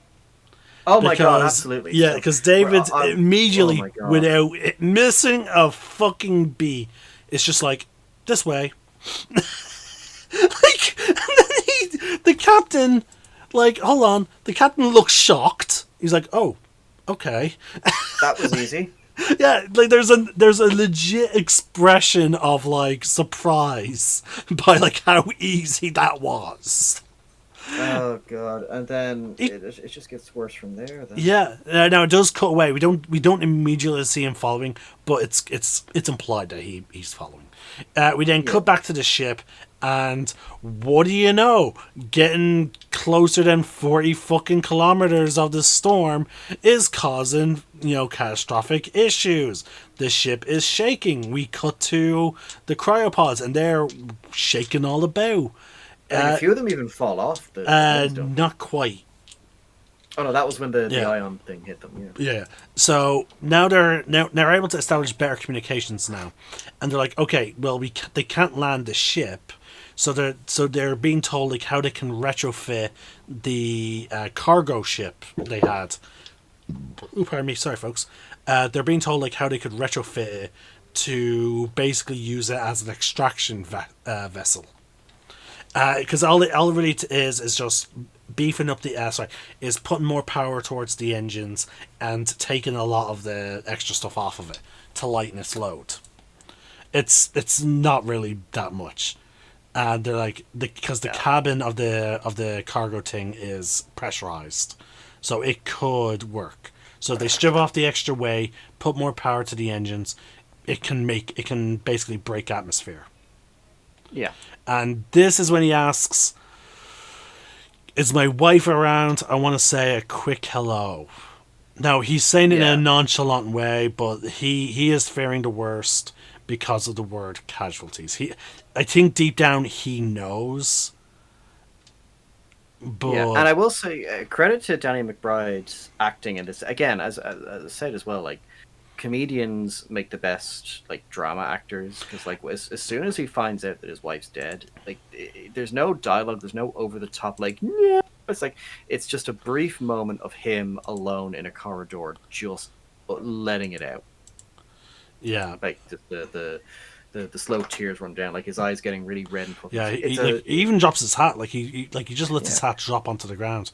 He inhales, like it even says, like I'm reading sometimes, like inhales sharply, and he's just like having a nice quiet moment. He bites back the tears and he's like, "Copy." Yeah, like, he's like, me. again, I need to get these people out of there. Yeah, and so again, credit to Danny McBride, like well acted scene. Also, fair play, like whoever, like no, but also fair play to the fucking whoever wrote his character. Like, I would have wanted to follow him more, because like he's very much like I could take this moment to be sad, but you know, I need to get a job done. I need to save those people. You know, he buckles down. And again, it's sort of like what we talked about at the start of Covenant earlier with Daniels. She went into a similar mindset because again, when people got shit to do, generally when people have like tragic news, they do one of two things: one, they distract themselves from their emotions, or they break down. And again, it's no shame if you break down, folks. Like I'm not saying it's I'm not meaning to disparage anyone who would break down, but it's just human nature. We do one of two things when we lose a loved one. And this guy, he was about to break down, but no, he's immediately going to throw himself into the work of getting his friends home. Yeah, we have a job to do. We can mourn later, kind of thing. And it's the same way. Now, mind you, Daniels, she could have taken the time to like. She wasn't under any pressure, but no, she immediately is throwing away her husband's things because she's just trying to distract herself at that point. Yeah, and again, and no fault to her own. Like again, like she's hurting. But yeah, so we go from that emotional scene, which again was brilliantly fucking done. To the bestiary, where we see the engineer remains flayed. Yes, and we see everything else. Like we even see like cutouts of like we see an egg. We clearly see an egg on one of the tables, and it's like sectioned off, like cut in half or whatever sections, just so you can get a better look at it. And David's going on about what we've already talked about. We also see on the back of the on the wall, before we even see the cutout open egg, we also see like a face hugger diagram on the thing. It's in the background. It's again. It's again we're see, and this is what I find fascinating is like the fact that we're basically being told without being told that he's been experimenting, creating what will become the xenomorph. Yeah, and that he's gotten very close to the final stage. Yeah. He has only real flaw with them, and that was they need one more ingredient. Mother. Uh, or yeah, but this, whatever the yeah, line is. he Yeah. does say mother, Oh yeah, and which puts on a whole different meaning when, yeah, how they turn everyone into a mother. yeah, and but yeah, David during this time is going on about the stuff we were talking about how the bioweapon Yeah, how it gorgeous uh, beasts. yeah, just how how basically what we've already gone over, just how it Yeah, evolved, how from it eggs infected came everything. So came these paradise shock troops of the genetic assault, waiting for a host, entering the host, rewriting the DNA, and again, as he said, now and ultimately, uh, producing. Again, there's all these awkward pauses, these inevitable unions. My beautiful bestiary. yeah, and it's And again dialogue delivered really well by oh Fassbender yeah, again. yeah, yeah. And again, folks, all those pauses I was taking is because as he's saying this, we are cutting to different areas of his lab, basically his lab, and we're seeing like face huggers. We're seeing like apparently that inside the goo was like mosquitoes, like, and then we see the fungus, and then we see the back burster, sorry, the spine burster, the throat burster. Yeah, the neomorph. We don't Yeah, know yeah, what's going. Yeah, and but yeah, then it culminates in just oh yeah, and again this is where the stupid decisions come in. It's oh where yeah, David's like, oh hey Captain Manhattan, here follow me downstairs to this deep dark basement. Yeah, oh yeah. okay, no, don't worry, nothing ominous is going to happen. Don't worry. This is also the Oh yeah, scene where he explains like that he's been crossbreeding and all that. Trying to obviously collect the best traits of each species. yeah, Sorry, each variation. to create the perfect organism, And then he's as like, he puts it. and the cat's like, "You've been busy," and he's like, Michael, like, I was like, this delivery is funny from David. Idle hands are the devil's workshop, Captain. Like throwing the devil like the religious talk back at him. And again, I feel like he's doing that like just to try and like subconsciously calm the captain. And he's like, "Come, Yeah, this is what he's you trying to want. I wanted to disarm him. show you." And again, yes, it is very much no, you goddamn fucking idiot. This this obvious character who is now showing signs of obvious evilness. He's shown me his horrible lab. He's shown me all. He's like You have he's a gun. yeah. What is this? Oh yeah, it's an egg. Look, go over to this leathery egg-like object. Oh look, it's opened up. Oh no, stick your face in. It's quite safe. Trust me. And it's just like the red flags. Like he's just missing like the. Like if you've seen fucking Roger Rabbit, just Judge Doom having the flowing cape around him, just like yeah, come on, yeah, trust me, I'm a trustworthy person, and he gets faced with it. Yeah. And I know because again, people because I saw this argument, it's like oh, but fucking John Hurt stuck his head over the egg in Alien. Two things: one, he's wearing a spacesuit, so even in that situation, I would think I'm safe no matter what comes out of this Yep. thing. I'm wearing something that's designed to literally protect me from high Also, he pressure had and that. no idea what was going to happen. Whereas this guy is talking to someone he is already incredibly suspicious of.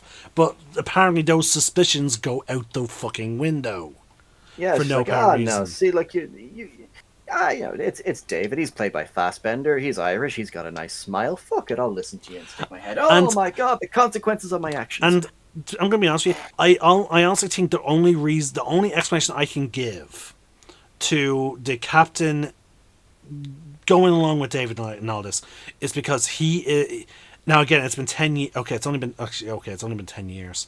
But I'm just gonna say it is they're trying to have it be like so that in the 10 years, like we don't know how quickly David's model was got rid of. It is quite possible, and again I'm really stretching the word possible here, that the captain has only ever interacted with the Walter model. And because of he's probably aware of like the limitations that the Walter design has when it comes to interaction with humans.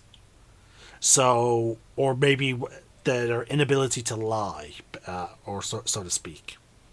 unless obviously programmed to lie, or in David's case, he was given way too much independence. But again, maybe he's only exposed to the variation of, again, androids, where they can't lie, and their programming prevents them from, from a human basically being at risk, unless it's what they were programmed to do. Yeah. So again, maybe that's his logic. But again, that defense goes out the window when actually no, he wasn't there to see that Walter allowed, most likely for the death of his crew member. Actually, no, David didn't arrive until after. Actually, so yeah. So maybe he's under the impression that Walter can't not really lie. Again, because of his own interactions with androids. Yeah, maybe, I don't know. I'm trying to come up with some level of defense. I'm going to say this right now. There is no defense for this. He intentionally sticks his face over a very ominous-looking egg in a deep, dark dungeon with a man who's got a lab full of absolute horrific monstrosities who earlier on tried to befriend that monstrosity. Too many red flags to even warrant any kind of defense. Yeah. At that point, I'd just be like, okay, so I have a gun, so I'm just gonna shoot all of these, and then I'll look at what's inside them. Yeah. When they're all dead. So this is when some of the rest of the team starts looking for Rosie, and the woman that died. Yeah. They see her dead head floating there. They see the neomorph, and he's like, "I found her, Sarge." Okay, you know what? That term, Sarge. Yes, they must be security. Yeah. And at this point, Daniels makes the clever decision of, like, everyone gathered the fuck up. Hold on. Yeah, we're getting out of here. I'll get exactly. Is that quotes? Okay, prep the gear. So yeah, she was like, fuck, prep the gear. We gotta get out of here. And then they're like, what about the cannon? And someone else is like, he's not answering the radio. And then she's like, listen to me, I'm going to contact the ship, get them to launch as soon as they can. I think around here she suggests no one is splitting up besides her leaving. Like, yeah, I think she's going off to like find David or something. No, sorry. Yeah. She asks Walter, where the fuck is David? Like, she has had it. She's like, I'm gonna send that fucking message, and then we're gone. She is the angry mother who had to stop as you're trying to leave the house to go on holiday, and had to stop because people kept forgetting shit. She's like, you know what? No, I'm grabbing this thing. We're gone. Like, pack up your toys. But yeah, we cut back to Covenant. They're making the final preps to the thing, and I do like how it's Tennessee is the one going down. Oh yeah, because basically, I think I skipped a thing. So basically, the only other ship they have that could be capable of making the pickup is a cargo vessel. Like I mentioned it. Oh, did you mention? Yeah, oh, and they had to retrofit it. They had to strip down the way and power to the engines. Oh right, sorry. Yeah, I think I missed that part. Okay, sorry. Yeah. But yeah, I'm very tired. They release it, and he's like, commencing TC burn, blah blah blah blah, scientific jargon for engines. It doesn't really matter about that. Yeah, he just flies down. Yeah, and just, like, that was literally just the scene. Him saying, "I'll be back when I get them." Yeah, just that the rescue is on the way. Yeah. Because we always have to get those obligatory scenes of that. Oh, and then we just have David watching over the captain because he knows what's going to happen, and he's just flicking stones, just like, this is boring. Oh, you're awake. He's like, and he realizes something's wrong, and he's, what do you believe in, David? And David's like, creation. Oh yeah, and I love how he looks away. Like, as if he's like, let me think about that. Creation. And there we have it, folks. The chest burster. Yeah, and it's just like, it is quite violent, and I love how violent it is. Yeah. And then we've got a baby chest burster with already fully formed arms and legs. Yeah. Like, so again, this should have been our first indication that like this is a different species to the creature that we're familiar with, and also fucking David, just like he stands up watching this thing, and he's smiling and he's raising his hands as the little baby xenomorph is mimicking his body movements, and then it lets out a roar, which give, and again you get a good look at its face and you realize, oh,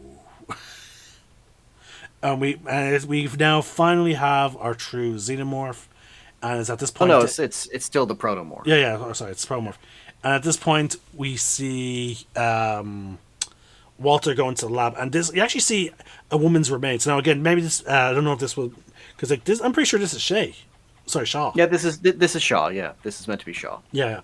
So he realizes that son of a bitch has been lying to me. Yeah, Like, and this is where they have their. Wait, Daniel sees this or Walter, David. Sorry, Walter. Walter sees it. Yeah, Like her chest is ripped open and all that, and yeah, something was clearly growing out of the back of her body. Very similar to how we saw certain people like growing into like the walls back in the special edition of like what was it, Alien? And David is just playing the flute. Yes, and then this is where it comes in where so he's like, oh yeah, I wrote that for Shaw, I loved her and stuff like that. To which, and then it leads to Walter asking the question, who wrote Ozymandias? To which David responds, oh, it was Byron. And Walter corrects him saying, no, it was Shelley. To which he, basically, Walter, in his own way, says, there's something inside you that's broken. Like, I think he says when one note is off, the entire concerto falls apart or something like that. Basically, he's saying, David, there is something genuinely wrong with you.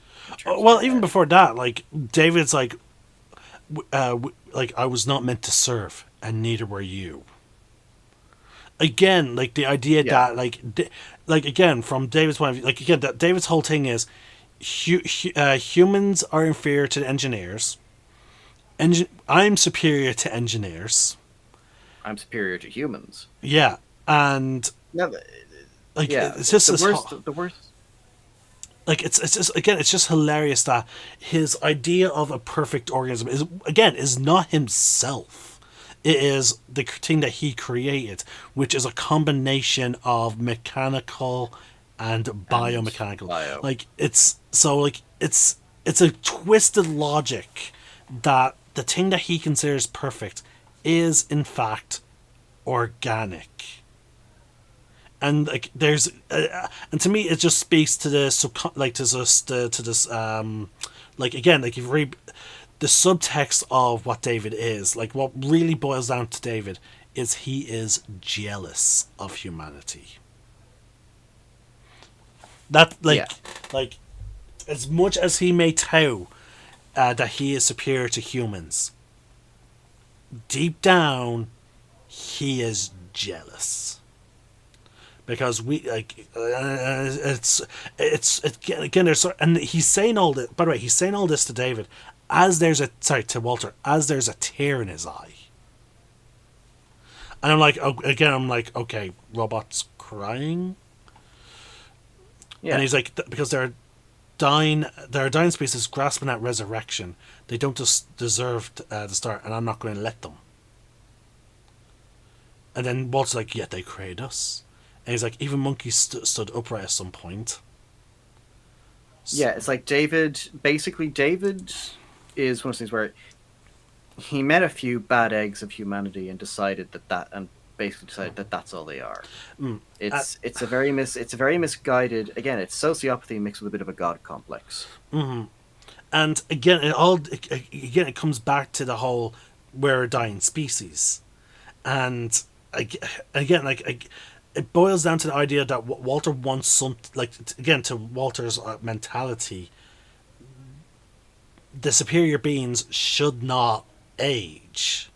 And again, this is why I believe that the one thing he was really going for with all his, experiments was creating a species that will survive for an extremely long time.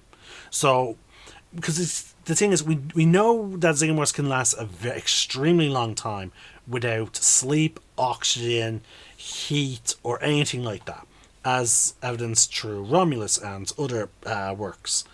So, I honestly believe he was not focused on the lethality or the reproduction process of the xenomorph. What he wanted was a creature that was had aspects of the parts of life that he was jealous of, the being biological, but also partially mechanical, that would withstand the test of time. That is what he was after. He was not after, again, as we said with the Neomorph, it has a much superior lifespan. It has a much superior reproduction cycle. But it seems to have an inferior defense, and theoretically could have inferior lifespan. And he's going for long term, as opposed to rapid breeding. Yeah. And it's just it's a twisted mind, but it's and the best part is the fact that how smart his character is. Yeah.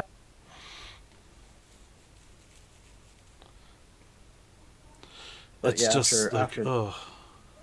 Yeah. Yeah, and then here's the line that says the whole symphony. Yeah, the symphony thing, and it leads to basically David being like, no one will ever love you like I did.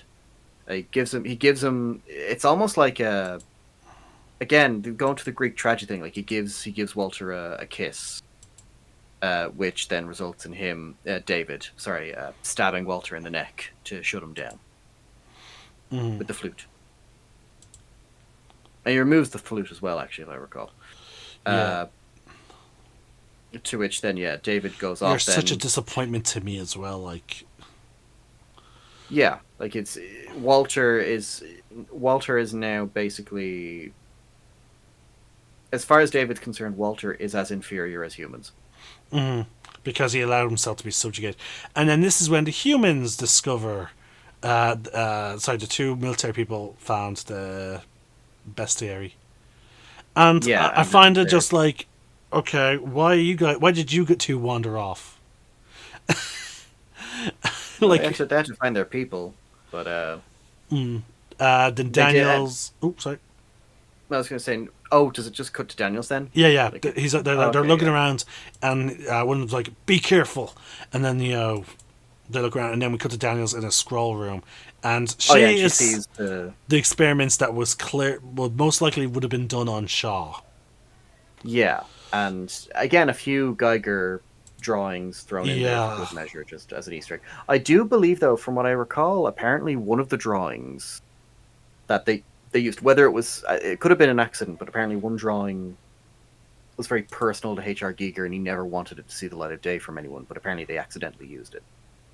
I can't remember which drawing it is. I think it involves a woman. There's only one picture that did that, and it's a picture of a woman with a long sort of tube going down her throat. Might have been it. I'll have to double check.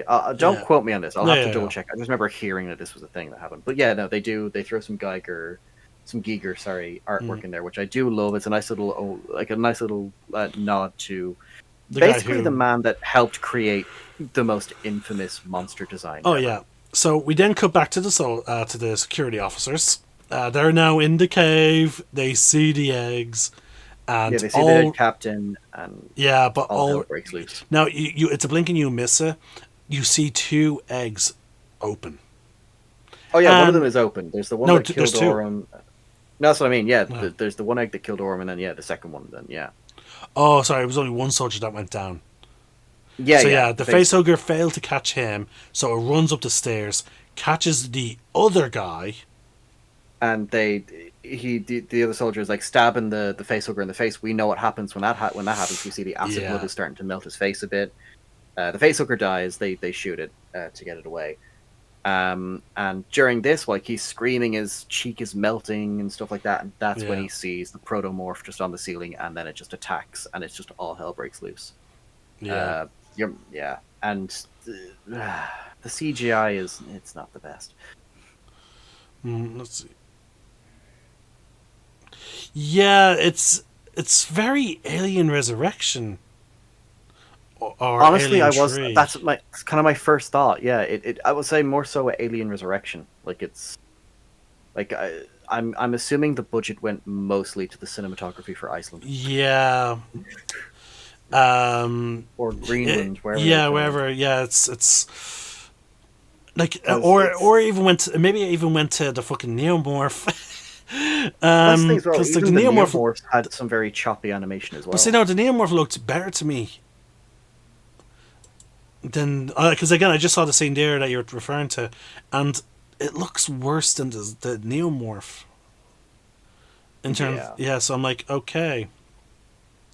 Again, they're towards the end. Yeah, they're just like I mean, we're in the final 30 minutes of the movie, so you're probably right. They probably were running low on money, it's entirely and possible. Yeah. yeah. So okay, and here's, as per usual, I'm having issues now with fucking Disney Plus. Okay. So Well, yeah, we cut can. back. We cut back. Oh no, it's back. We cut back to Daniels. She's looking at the things. She sees a picture of a woman. She hears David saying like "busy little bee," so she immediately turns around with a pistol. He smacks the gun away, and she's basically like, Shay didn't die in the crash, and she's like she didn't. He's like, yeah, she didn't, and she's like, what happened to her? And he's just like, the same thing that I'm gonna do to you. Yeah, it's very ominous. Like I am going to use you in my experiments. Like that is the fate that is going to be bestowed upon you now. And there's a brief fight. She tries to get one up on him by like stabbing him In the up, and under, under the chin with with her her nail nail. thing. At one Chekhov's point, nail. yeah, ah. I appreciate Oh, that. yeah. Sorry, and But yeah, there's oh yeah, this. then he does the creepy kiss thing to her. Yeah, pseudo. Like, is this supposed to be like some kind of like pseudo, like rape scene? Like from David's point of view. Maybe. Well, I mean, the original movie was an allegory for it, so maybe Yeah. that was their way of leaning into that. But it And just, then we have Walter coming back like a badass. oh yeah. So basically, he can self repair. Oh yeah, and I What do you're love going for, this. yeah. Okay, so Walter tosses David away, starts going after him after telling Daniels like, "Get out of here!" Like, like being a true friend. Yeah. And again with the buffering issue, why you do this? Why you do this in the final moments?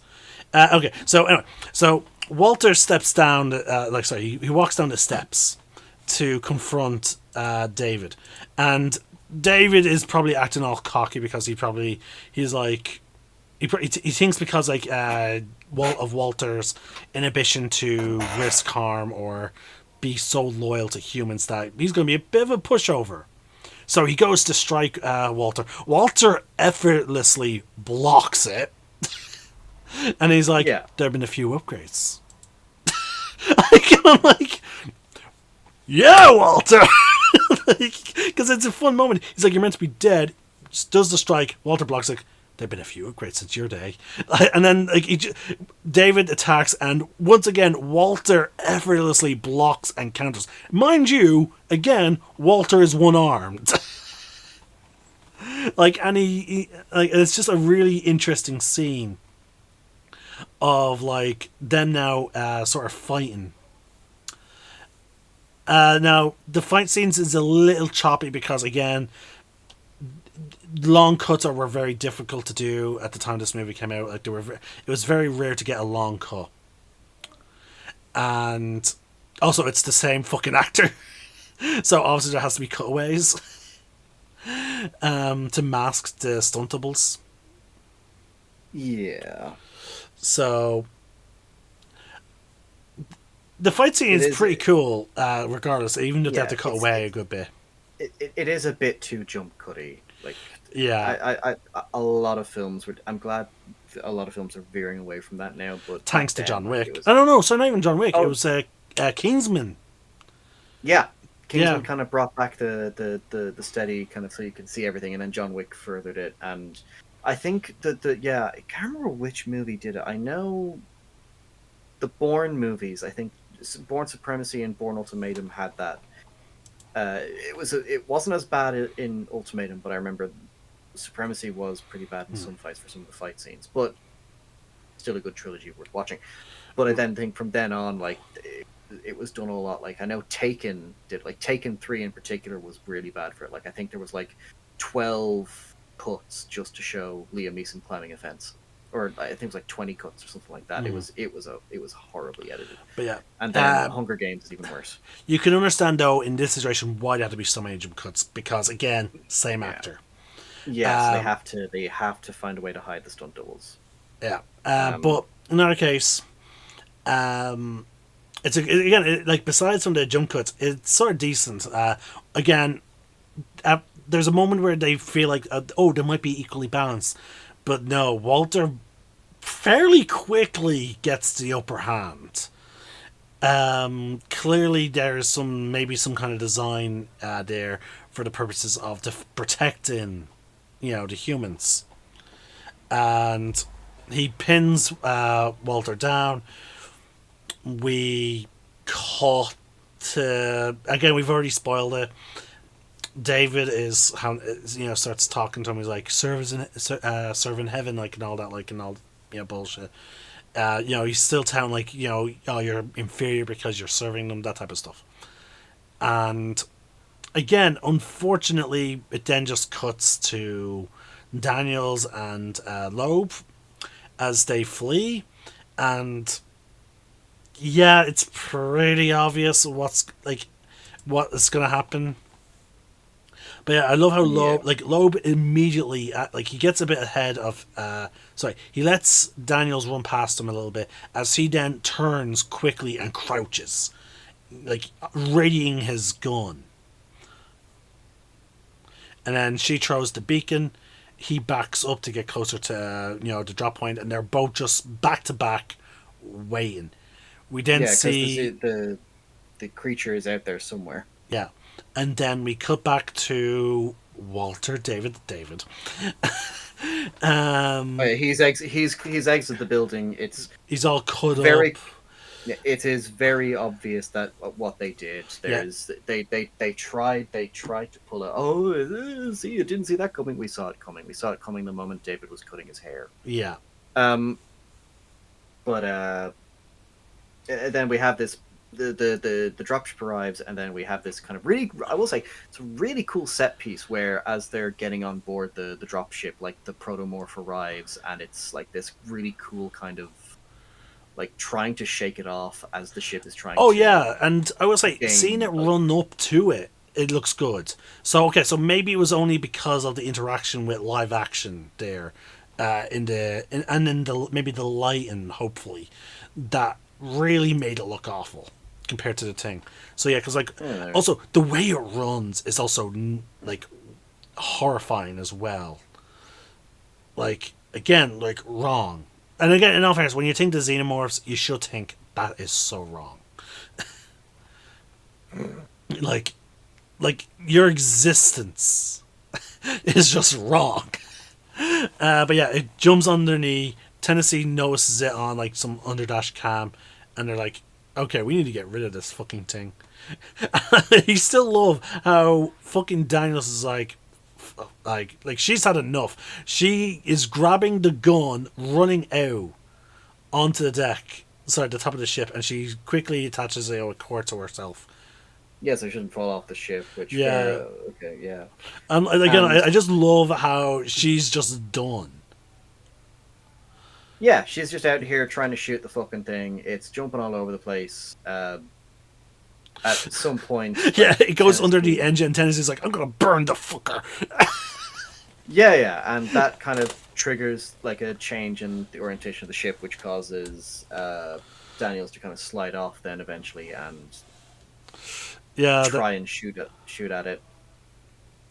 like in all fairness, like they are being sort of creative with the set, like of them trying to one knock this thing off without damaging the goddamn ship, while also her trying to use this cable and the gun to get shot. Now so like once she takes advantage of the fact that she's now underneath the ship, but unfortunately, it then climbs to the top of the ship and she's like, God damn it.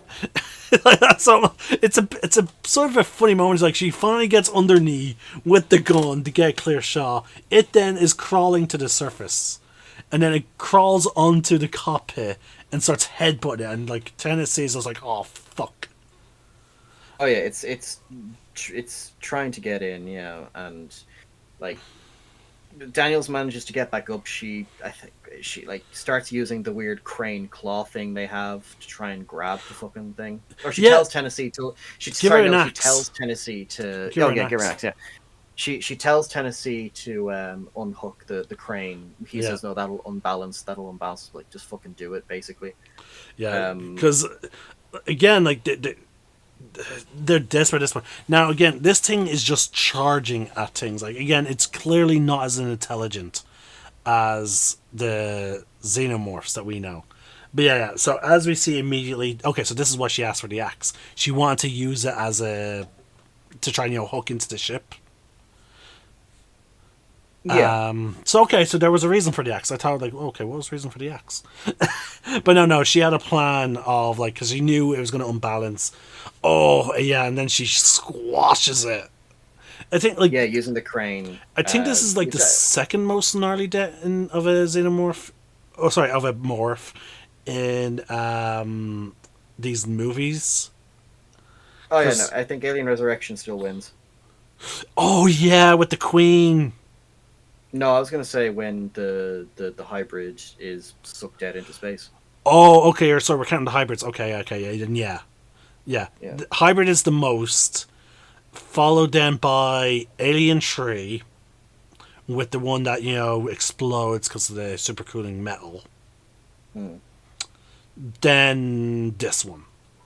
Because, like that thing is bladed like you wouldn't believe. So with it just clamping down, like, it's that thing got cut into multiple pieces as it was squashed. But yeah, well, the car's fucked now. So good luck to you if you need to do any excavating when you finally get to the planet. But yeah, so we cut back to the ship inside. David. The first signs of like who is truly there is showing, because he is showing absolutely no care to Loeb as he's treating his injury. Like, there's no, like, gentleness or anything like it.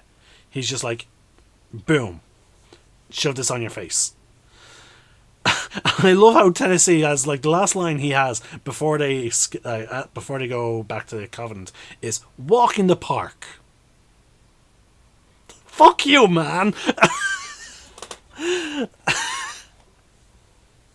But yeah, we cut back then to they're in the medical bay. They're fixing Loeb's face with this green stuff, and then Tennessee again with the liner. He's like the Phantom of the Opera, and she's like, "I didn't peg you as a musical fan." So again, I do again. I like the essence of like, okay, yeah, these guys are friends, and Tennessee, even though he is probably hurting, he is trying to keep things light. Actually, and that does actually lead into, like, because remember we were saying, like, both him and Daniels basically are just keeping it purely business until, like, all the shit needs to be sorted. Because, like, one of the next scenes is him going into her quarters, like, just to... It's clearly very awkward. They're just trying to have small talk, and then it just devolves to the two of them hugging each other over the fact that they lost people they loved today. Or over the last, like, 24 hours. Yeah, 2 days at most. Yeah. 2 days at most. Yeah, and it's... Yeah, and it is, because we were saying, like, it was just a nice little kind of moment. And you think, all right, well, the film's over now. They go back to the cryopods. That's where it ends. But no, because we've got another, like, 15 minutes? Yeah, at this point, the movie's pretty much done. Like, it's the rest of it is just A dressing cat for and the mouse. for the whole. Yeah. Oh, it was really David all along. And I'm Um, just gonna. I can't believe I'm saying this. Alien Covenant made me bored of an alien cat and mouse scene. yeah, because like again, the It's there's no protomorph. tension. Yeah, like they tried to fix the issues of Prometheus, which the major complaint of Prometheus was the lack of xenomorphs, and so they're like, okay, we'll try and fix that by giving us like lots of Yeah. morphs. I will say, just to use it Yeah. as a term of like, because as you know, I use xenomorph interchangeably with all the different Yeah. variations Yeah. of it. Yeah. But Yeah. like, so we get a fair bit of them, which again, pretty cool that we see like different like well, we only see two. Different variations of Yeah, them. we Yeah. saw a previous, sorry, two previous iterations of the xenomorph. Yeah. And And we get then some level of the evolution, which again I know I said this a million times with these two movies and four videos. They did it as a goddamn fucking yeah, series series. Yeah. and given us a Um. whole episode of the evolution. Yeah. Yeah. Yeah. It would have worked well. And I think the only good thing about this scene, the only thing, not good scene, the only cool thing about this sequence is we kind of get a cool POV shot of the alien, like how it sees. It's kind of freaky, but I do like it. I didn't see Um, that. yeah, we get a point of view shot where Oh yeah, because there's another one on the ship. yeah, it's on the ship. Yeah, Yeah, basically, I forgot about that. I think again because they want to keep the whole, oh yeah, it's still Walter, it's still Walter. They want to keep that whole part a secret, even though everyone already knows that it's fucking David. Your man, Loeb, who had the Yeah, facehugger on him yeah. temporarily. I suppose they wanted to try and play it off as, oh, a bit of the embryo got inside of him, and that's how it came out. Like it could still be born. But no, it's very obvious that David put an embryo inside him when he was healing him, uh, Hmm. using the pad thing to cover his face. That's Yeah, how I always saw it. It was like a hole in but his cheek. the only problem is like we're in the last 20 fucking minutes, Mm. and it's like also why is there again like this is the problem with it being a prequel. Why is their tracking technology like detecting life forms on the ship so Yeah, much fucking superior? like they didn't even have tracking devices. Like canonically, the first Okay, time I a will tracking say device I have an issue with the next scene. Again, Mm. I know I heard that no, okay, I'm going to use a very crude term. I heard of grief banging, and so maybe it's not completely out of the norms. Oh no, Oh, sorry, just the no, gratuitous. oh sorry, that's not Tennessee. Oh, okay, I thought that was Tennessee. No, it's no. Yeah, I yeah. mean, it is just an unnecessary sex scene, but yeah. Oh no. Okay, it poked her.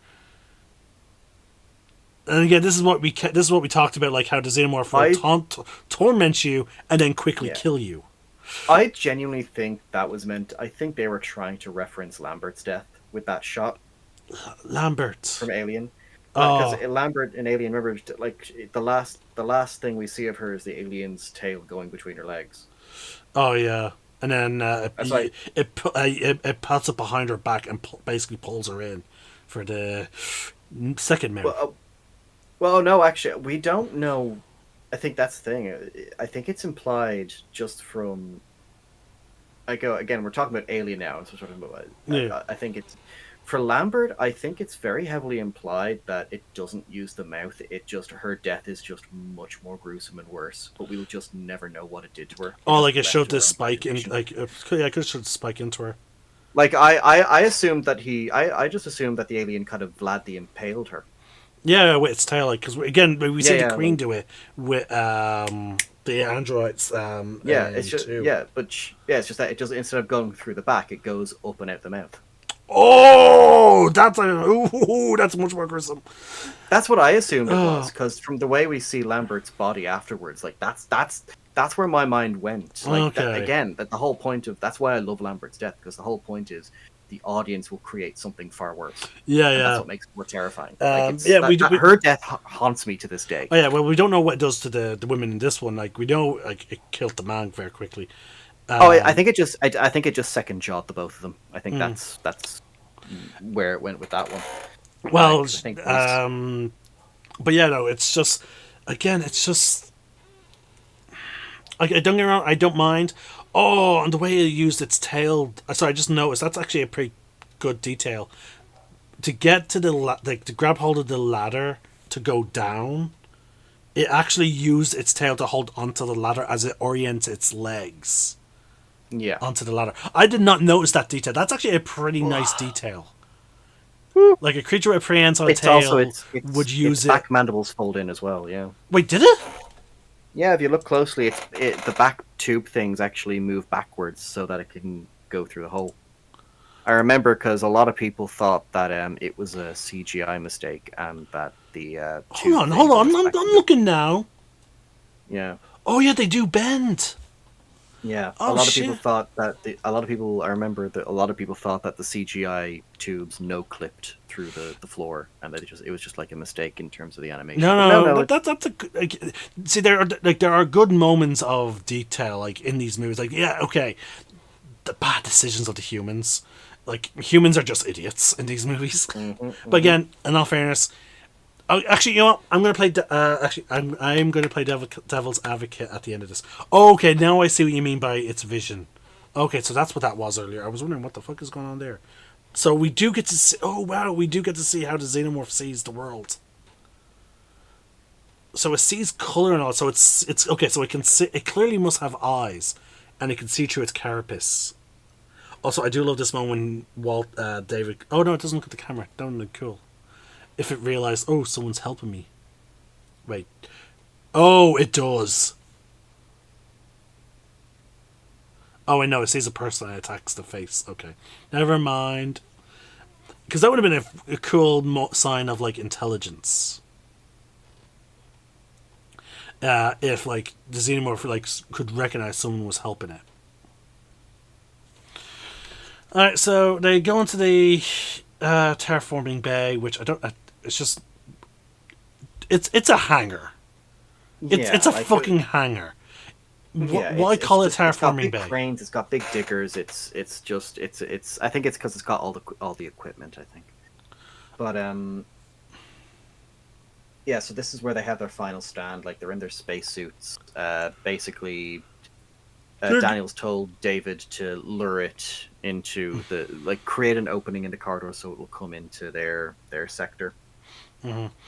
Like, And, I am a bit curious about David's plan here, because he's risking his well, I suppose maybe the way he sees it, if they both die, he then just has he's in a win-win situation.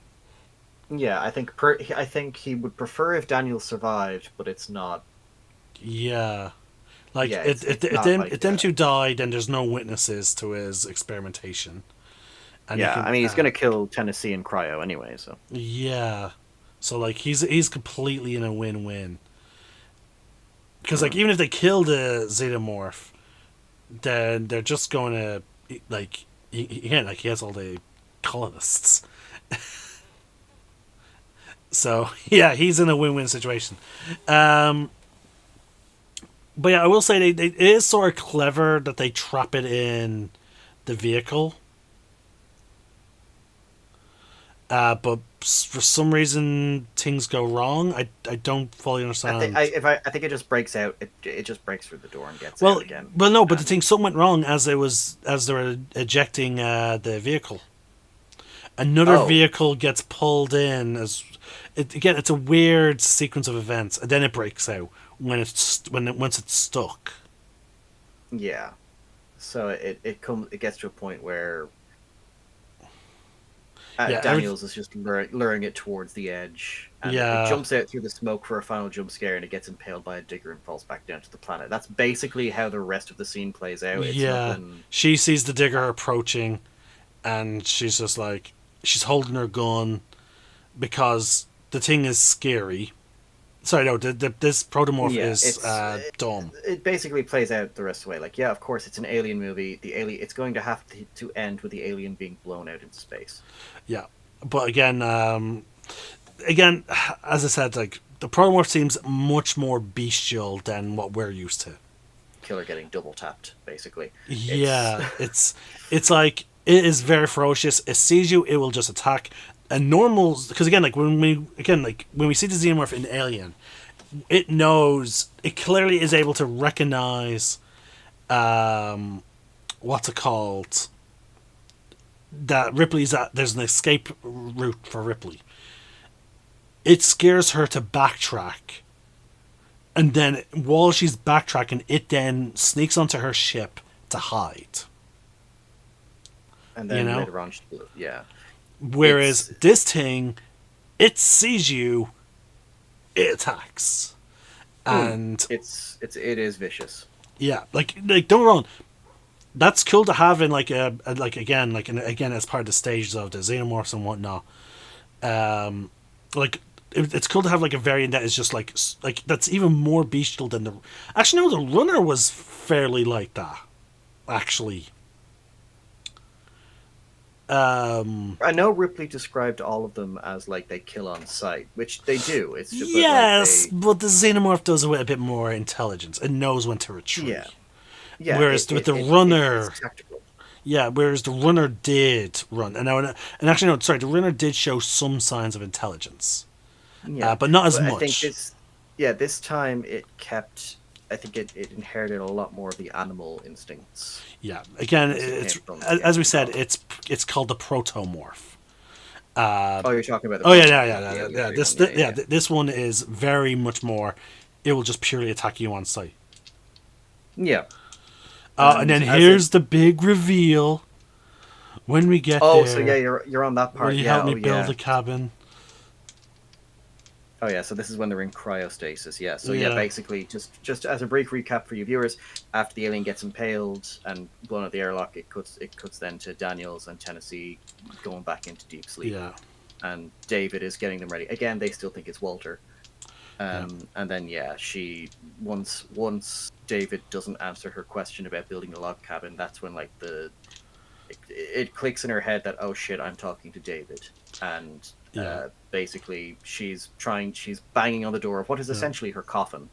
And then the movie basically ends with, oh no, sorry, I want to say his lines first. He's like, shh, don't let the bed bugs bite. I'll talk to children. Yes. Oh my fucking. And he has already had enough time to reprogram Mother. He's like, open door, David. David such and such and such. Yeah, and he's playing, and he tells her to play music, the God's Entry into the Gates of Valhalla or something like that.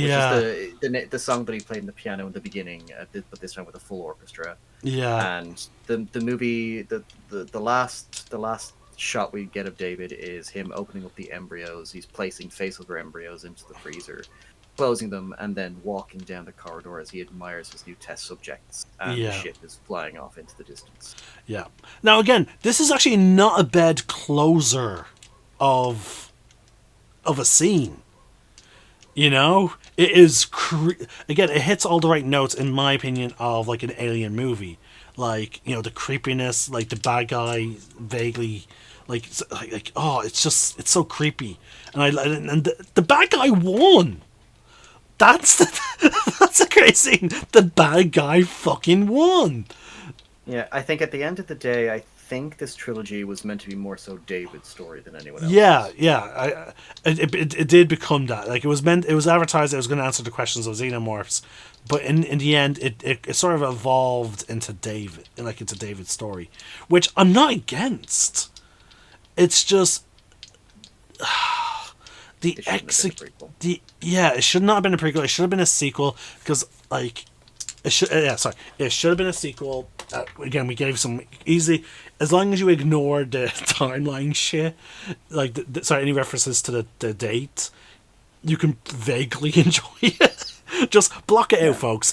Whenever you watch these movies, just think to yourself, it's a sequel. It's a sequel. Yeah, still a shitly written one, but it It would will, fix the whole issue of David creating the and fucking also it kingdom. would fit like everything will fit much better. Yes, and again, like you said, like again, the same with Prometheus. There were some good ideas, just the execution was horrific. Yeah, And with Covenant, there's just it's not just the bad execution, but it's just the bad character writing, the inconsistent storytelling, the fucking just dumb decision after dumb decision, not yeah, just from the characters, but just from the writing as a whole. And again, as I said, I like again, as I said it to you before we started recording the first video, but like this, the entire movie is paint by numbers. There is no real kind of deeper flow to it beyond, yeah, okay, and then this happens, and then this happens, and then this happens, and then yeah. this happens. It's very I, much a we're gutting to the next section of the story. Again, like the final 15 minutes, like I was like again upon my rewatch, as I said, I just turned it off as soon as it got to like I hadn't even I got to the part when they got into the cargo hold to blast the alien out, and I just turned it off and joined you for yeah, the call then, 'cause, like I know what happens.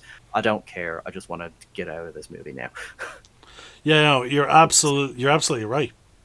it's I think the worst thing I can say about this movie is it's boring. Yeah, Like that's like, it's just sorry. nothing. There's one. Okay, for me, the only thing I found interesting was him talking and us seeing his bestiary, looking around his bestiary. Oh yeah, the parts with David were fine. Again, Yeah, that's a testament to Michael Fassbender as an actor. Like I'm but fine with like, that. yeah, but no, but even then, like him talking about like interbreeding, crossbreeding, like his experiments, like I loved that, and because again, this whole trilogy was meant to be the origin of the fucking xenomorph, and that is the closest we fucking get. Like, Mm, oh my god. Now again, so like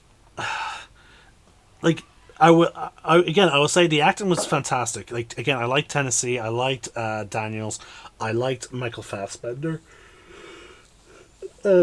There were even some redeeming moments with the captain in terms of their performance, and there was even some really well, good one-liners. But yeah, it for the most part it is a pretty boring movie. mm, yeah, and I'm kind of the same. Like again, I liked again Danny McBride, just good actor. I thought he did well. Again, he did very good with the material he had. Your man that plays, I can't remember his name, but he plays the captain. He's a good actor. I think the first thing I saw him in was Watchmen. He played Doctor Manhattan. Yeah. Good actor. Hence why you've been referring to him as He Manhattan. Captain Manhattan. Yeah, because I can't remember the captain's name. Um, I think the only weak link it for me is Daniels. Like yeah, she kills the alien at the end, but for the most part, she kind of just sits around. I do. Sorry, I personally do enjoy like how she goes from being sort of like shut down to take charge. But yeah, It's like yeah, I think that's it. it's I, yeah, I think I the thing is literally like just described the character. yeah, but that's the thing. Like it's not just that. Like you can, yeah, that's a decent character arc to have someone go through, but it's still that she doesn't do much to get there. Yeah, It's just kind of I'm moping around after the death of my husband. Okay, now I'm a badass with a gun trying to kill an alien. Okay, yeah. um, It's like it's even very like much like because like she wasn't even there to see Rosie's situation. All like I imagine from her point of view, she's moping around, she's hearing gunshots. People mm, then go missing, and we don't even see her talking to the rest of her crew. The last remaining members, or even Walter. It's very much straight away jumping into like fuck this, we're getting the fuck out of here. yeah. Like there was no build up to her badassery. Yeah, and like to draw a parallel, fucking Aliens, where for a good chunk of the movie, because like Ripley is painted as this like she's this badass sci-fi action hero, and she is, but in Aliens, like she doesn't pick up a gun until like towards the end of the third Which is act of the the film. harpoon.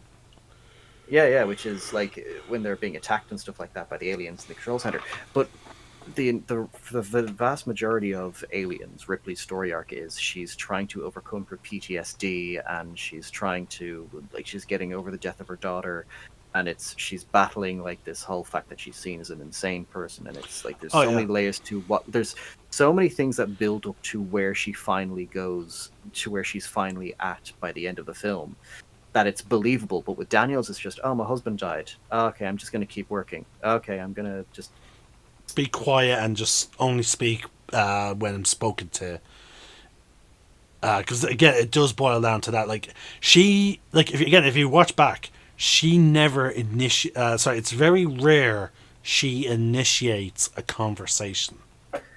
Yeah, like I couldn't, like, even Shaw. Like, I will say, like, Shaw had, for all the faults of Prometheus, Shaw had a character, and she had a very decent character arc. The execution could have been better, but she did have one. Yeah, With Daniels, like, for the life of me, I couldn't tell you a thing about her.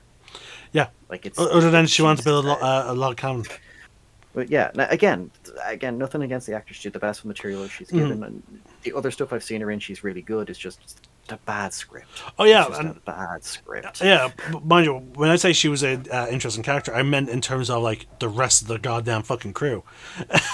Yeah. Because like again, like Oh yeah, you like you slim forgot pickings. you forgot about Loeb and his relation, like his partner. I'm gonna tell you right now, I forgot his name until you said it. Again. Back Oh, okay. during the when you were talking about when him and the other lad go down and find the facehuggers. I Yeah. had completely forgotten his name until you said his name was Loeb at that point. But yeah, Yeah, but I mentioned it in our first part of and folks, just for context, we're recording this like 1 week in between them. So like, yeah. so it's not like it's months gone by like last time we did one of these videos. This is quite literally our second video in 2 weeks. So and he's already forgotten Loeb again. Yeah, And this is also him after watching the movie, then talking to me. A week goes by, and then he forgot his name again until until he went into detention.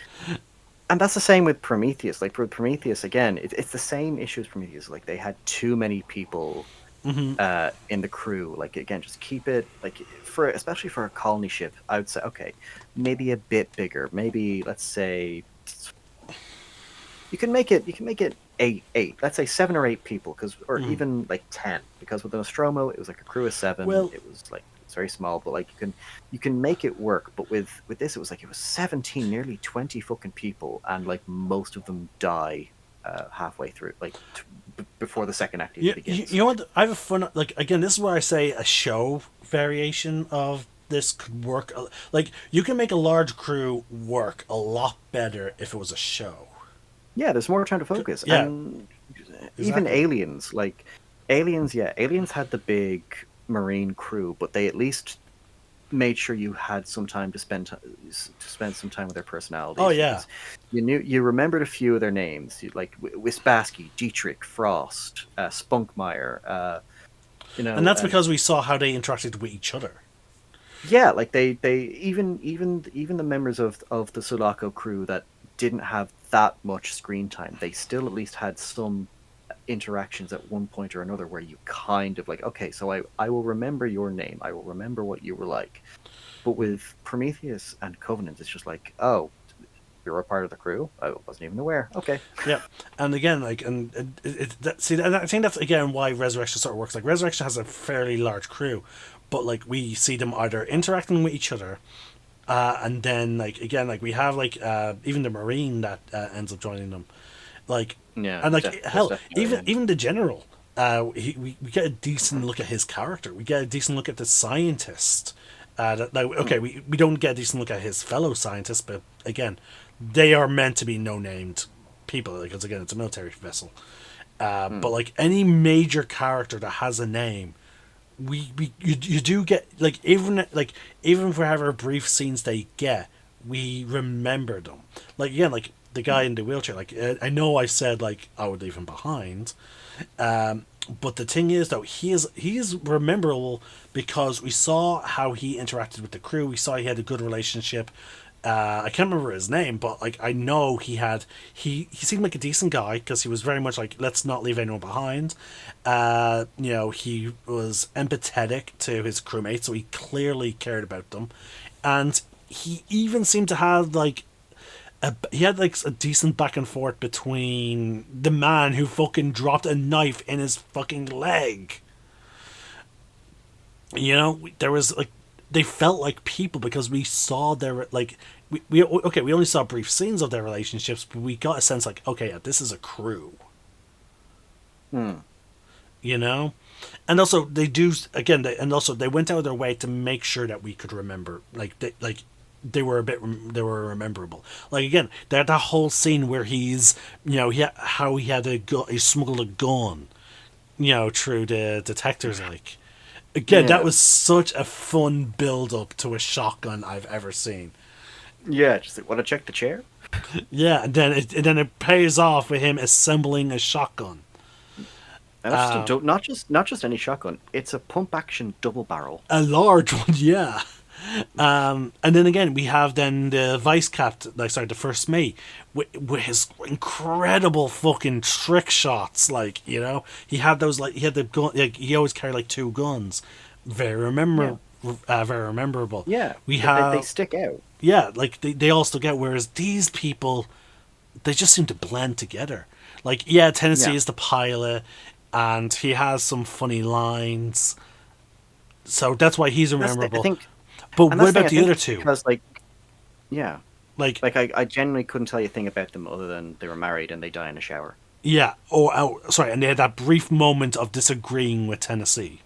Yeah, and I think with Tennessee as well, I think he's one of the few characters they just gave him a personality, and I think again, it's. And him and Fassbender are probably the only two I'll ever remember in those films. Like the fact that I remember that his name is Tennessee, but that's primarily because his name is a country, so a state. I was about to correct you there. A state. You caught on quick enough. I am tired. But yeah, so all right. But anyway, folks, is this movie worth watching? No. Yeah, as I said, I know I've been saying like, oh, as long as you ignore the fucking timeline issues. No. I would, like, if I was doing a rewatch of Alien, I would skip this one. Personally, I would actually skip Prometheus as well. Yeah. But because like it's not more so for the fact that knowing that they amount to nothing at the end of the day. Like, they will.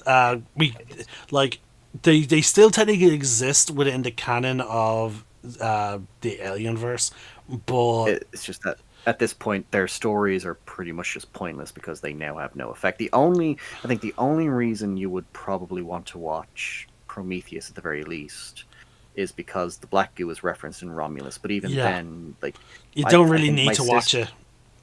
Yeah, like my sister, because I went to see it with my sister, my mom, and my sister's boyfriend, and like I believe my sister and her boyfriend, they hadn't seen Prometheus, but they could follow the Black Goo stuff well enough anyway. So they even then you don't really need to watch the film. There's also another reason why I would say you wouldn't need to watch Prometheus or Covenant anyway. In terms of Black Goo, is the Black Goo is I'm not sure if you noticed, but the Black Goo is fairly inconsistent. Oh no, yeah, I'm glad you noticed too. It absolutely is. It doesn't, like, in the first movie, it's introduced as this tiny little black dot that it seems to have a mirror. It's like a Russian roulette of what will happen when it's used, and then in the fucking, like, it created a giant face hugger in the first movie. It melted people's bodies. It mutated a man into fucking this weird monster thing. It caused worms to evolve quicker than fucking they should do, and then in Covenant it created spores that create chest bursters and back bursters and just, like, all other sorts of monstrosities. Okay, why? Again, like, how did we get from that to this? See, and again, folks, again, I'm going to say it again, this should have been a series. Is this going to be your new Woman in the Dark? I probably will say that because again, there are a lot of there are some moments in Predator where I feel like it should have been a show.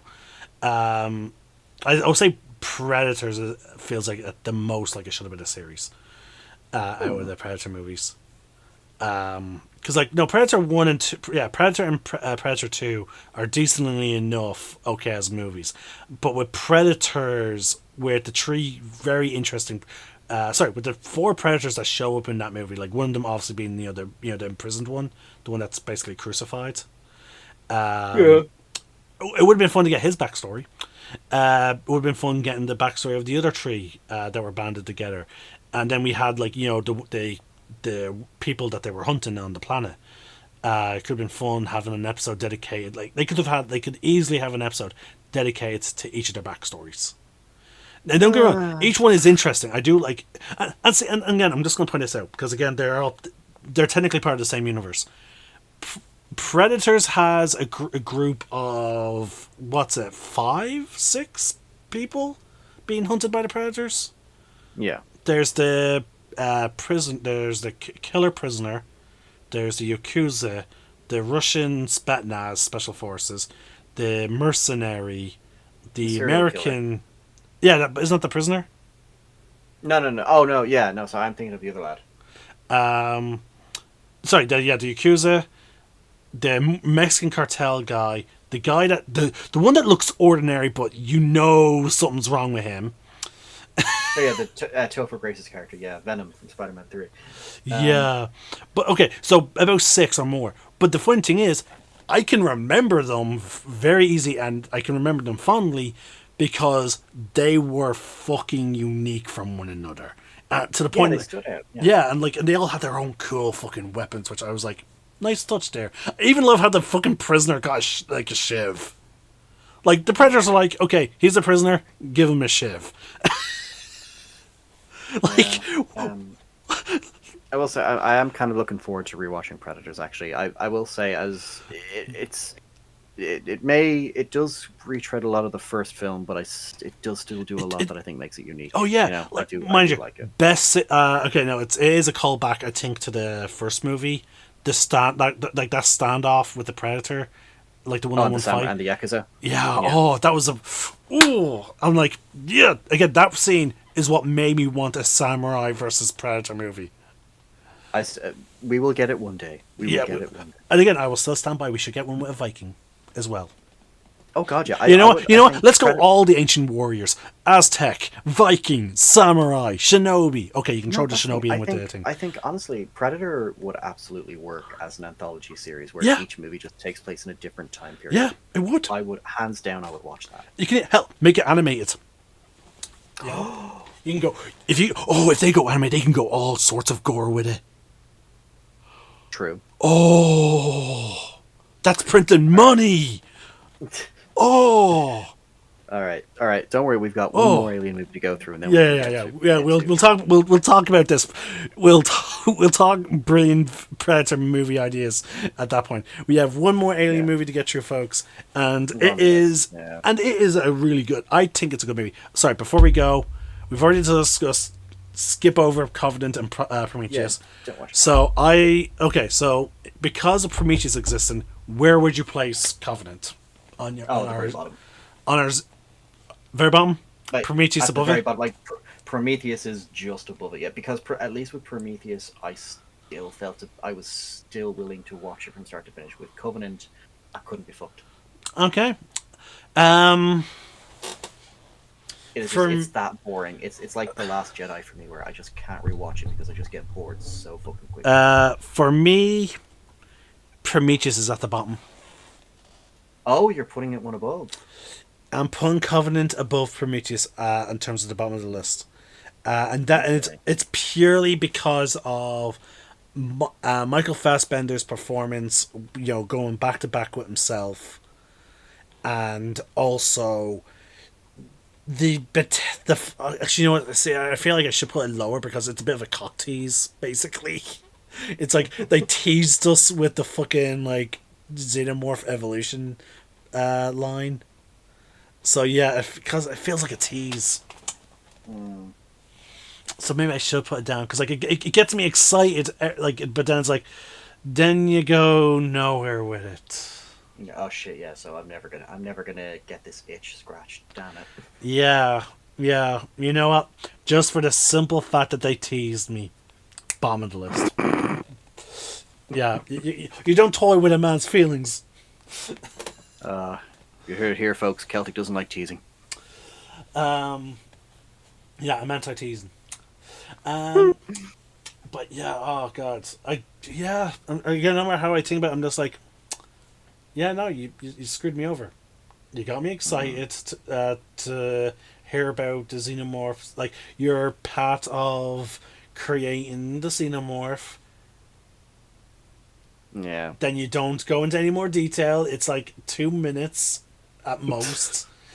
Like, you don't even explain why you chose certain features over the other when you mentioned inbreeding. Crossbreeding, because what you do, that's how we got the dog species that we got today, because we desired certain fucking traits. And we bred for those traits. And you could have elaborated on that, but then you didn't. So, yeah. So, I will say Covenant is on the bottom of my list for that. Yeah. So I think if we're going from so far, so I think my whole list in its entirety is Alien, Aliens, Resurrection 3, Prometheus, Covenant. So yeah. Yep, I would agree. What's yours? I would agree. Oh, okay, that's your one too then. Okay. Yeah. That's pretty much my pattern as well. Yeah. Because, like, again, I know Tree suffered from a whole bunch of changes and whatnot to it due to Sigourney Weaver becoming a producer. She became producer, and yeah, she was like, because she was very anti-gun, and she was like, it has to be this and that. And it's like, okay, fair enough. Yeah, so I will say, so 3 is definitely the weakest of the original trilogy. And I will say, actually, when it comes to 3, I think that a lot of that was more Fox's fault. I think she just wanted to have some creative say in terms of, okay, this is what I want Ripley, but Fox had full control. Yeah, they could have said no. Yeah. Well, it's just the thing that I think it's like, what's his name? David Fincher was more so just window dressing as a director, I think, which is it sucks for him because he's a good director. I think I would love to have seen it.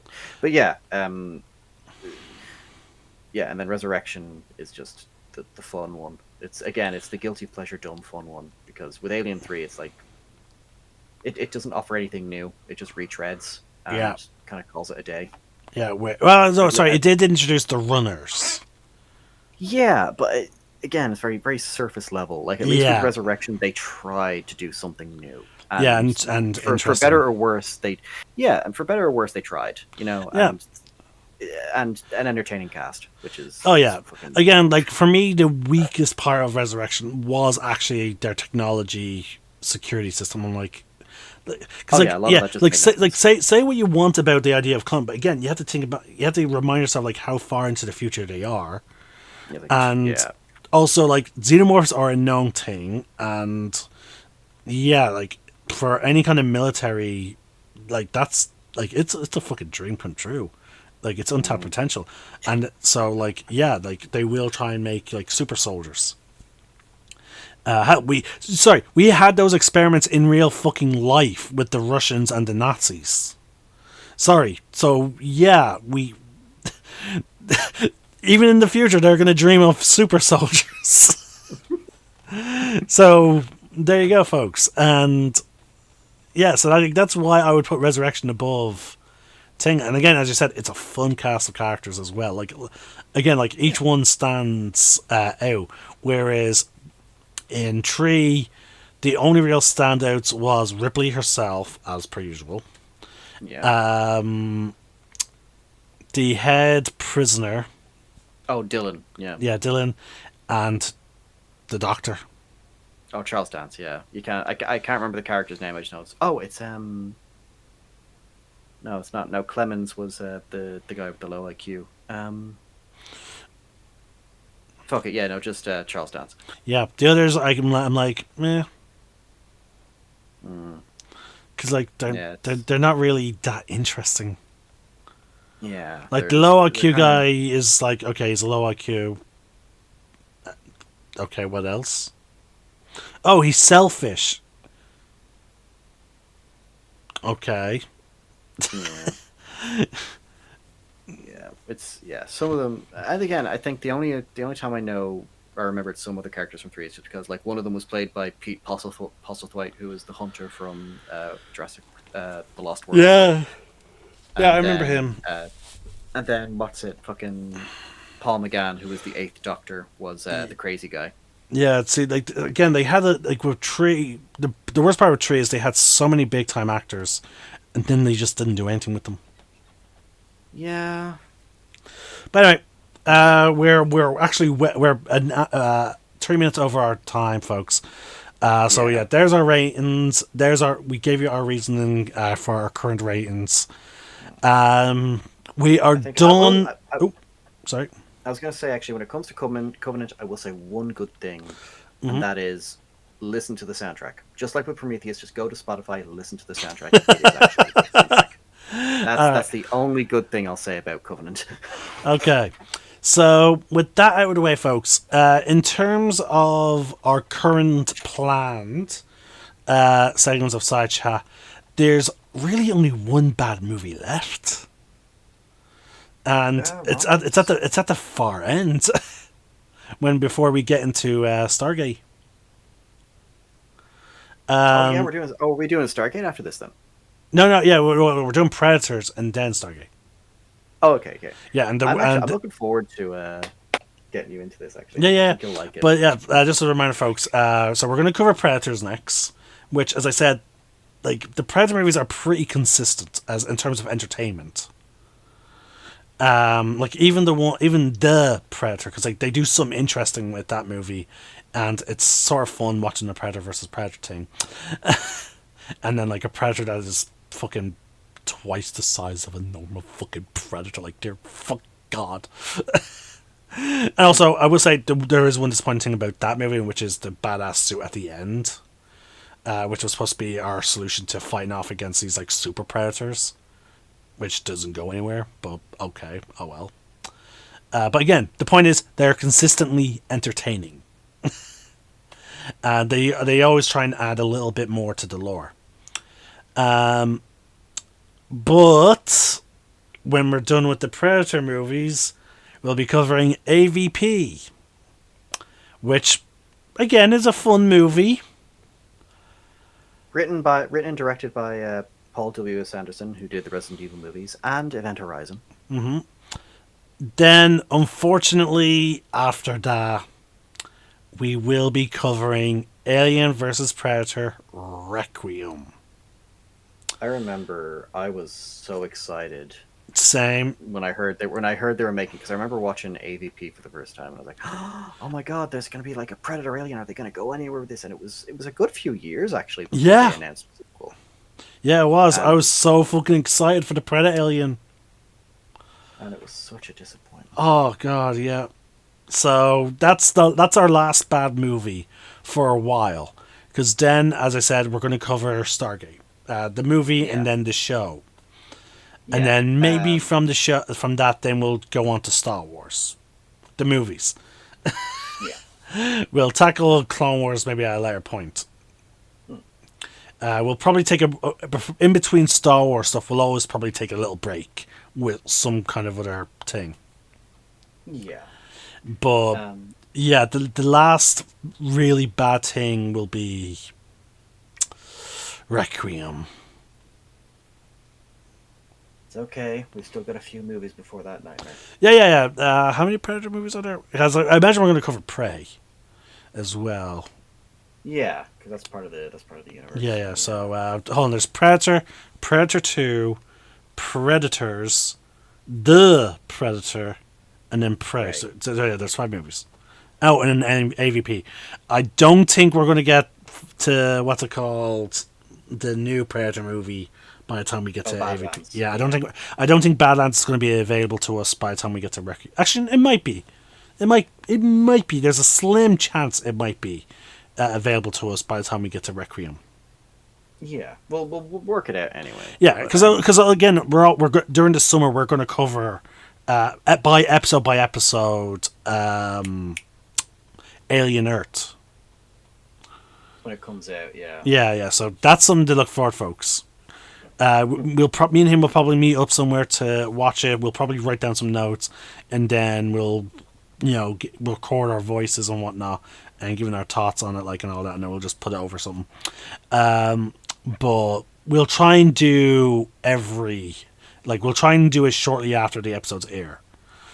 But yeah, I don't know anything about Alien Earth. I've been avoiding news and info about it. So I'm going to be going into that. I'm going to be going into that show blind, other than knowing about xenomorphs.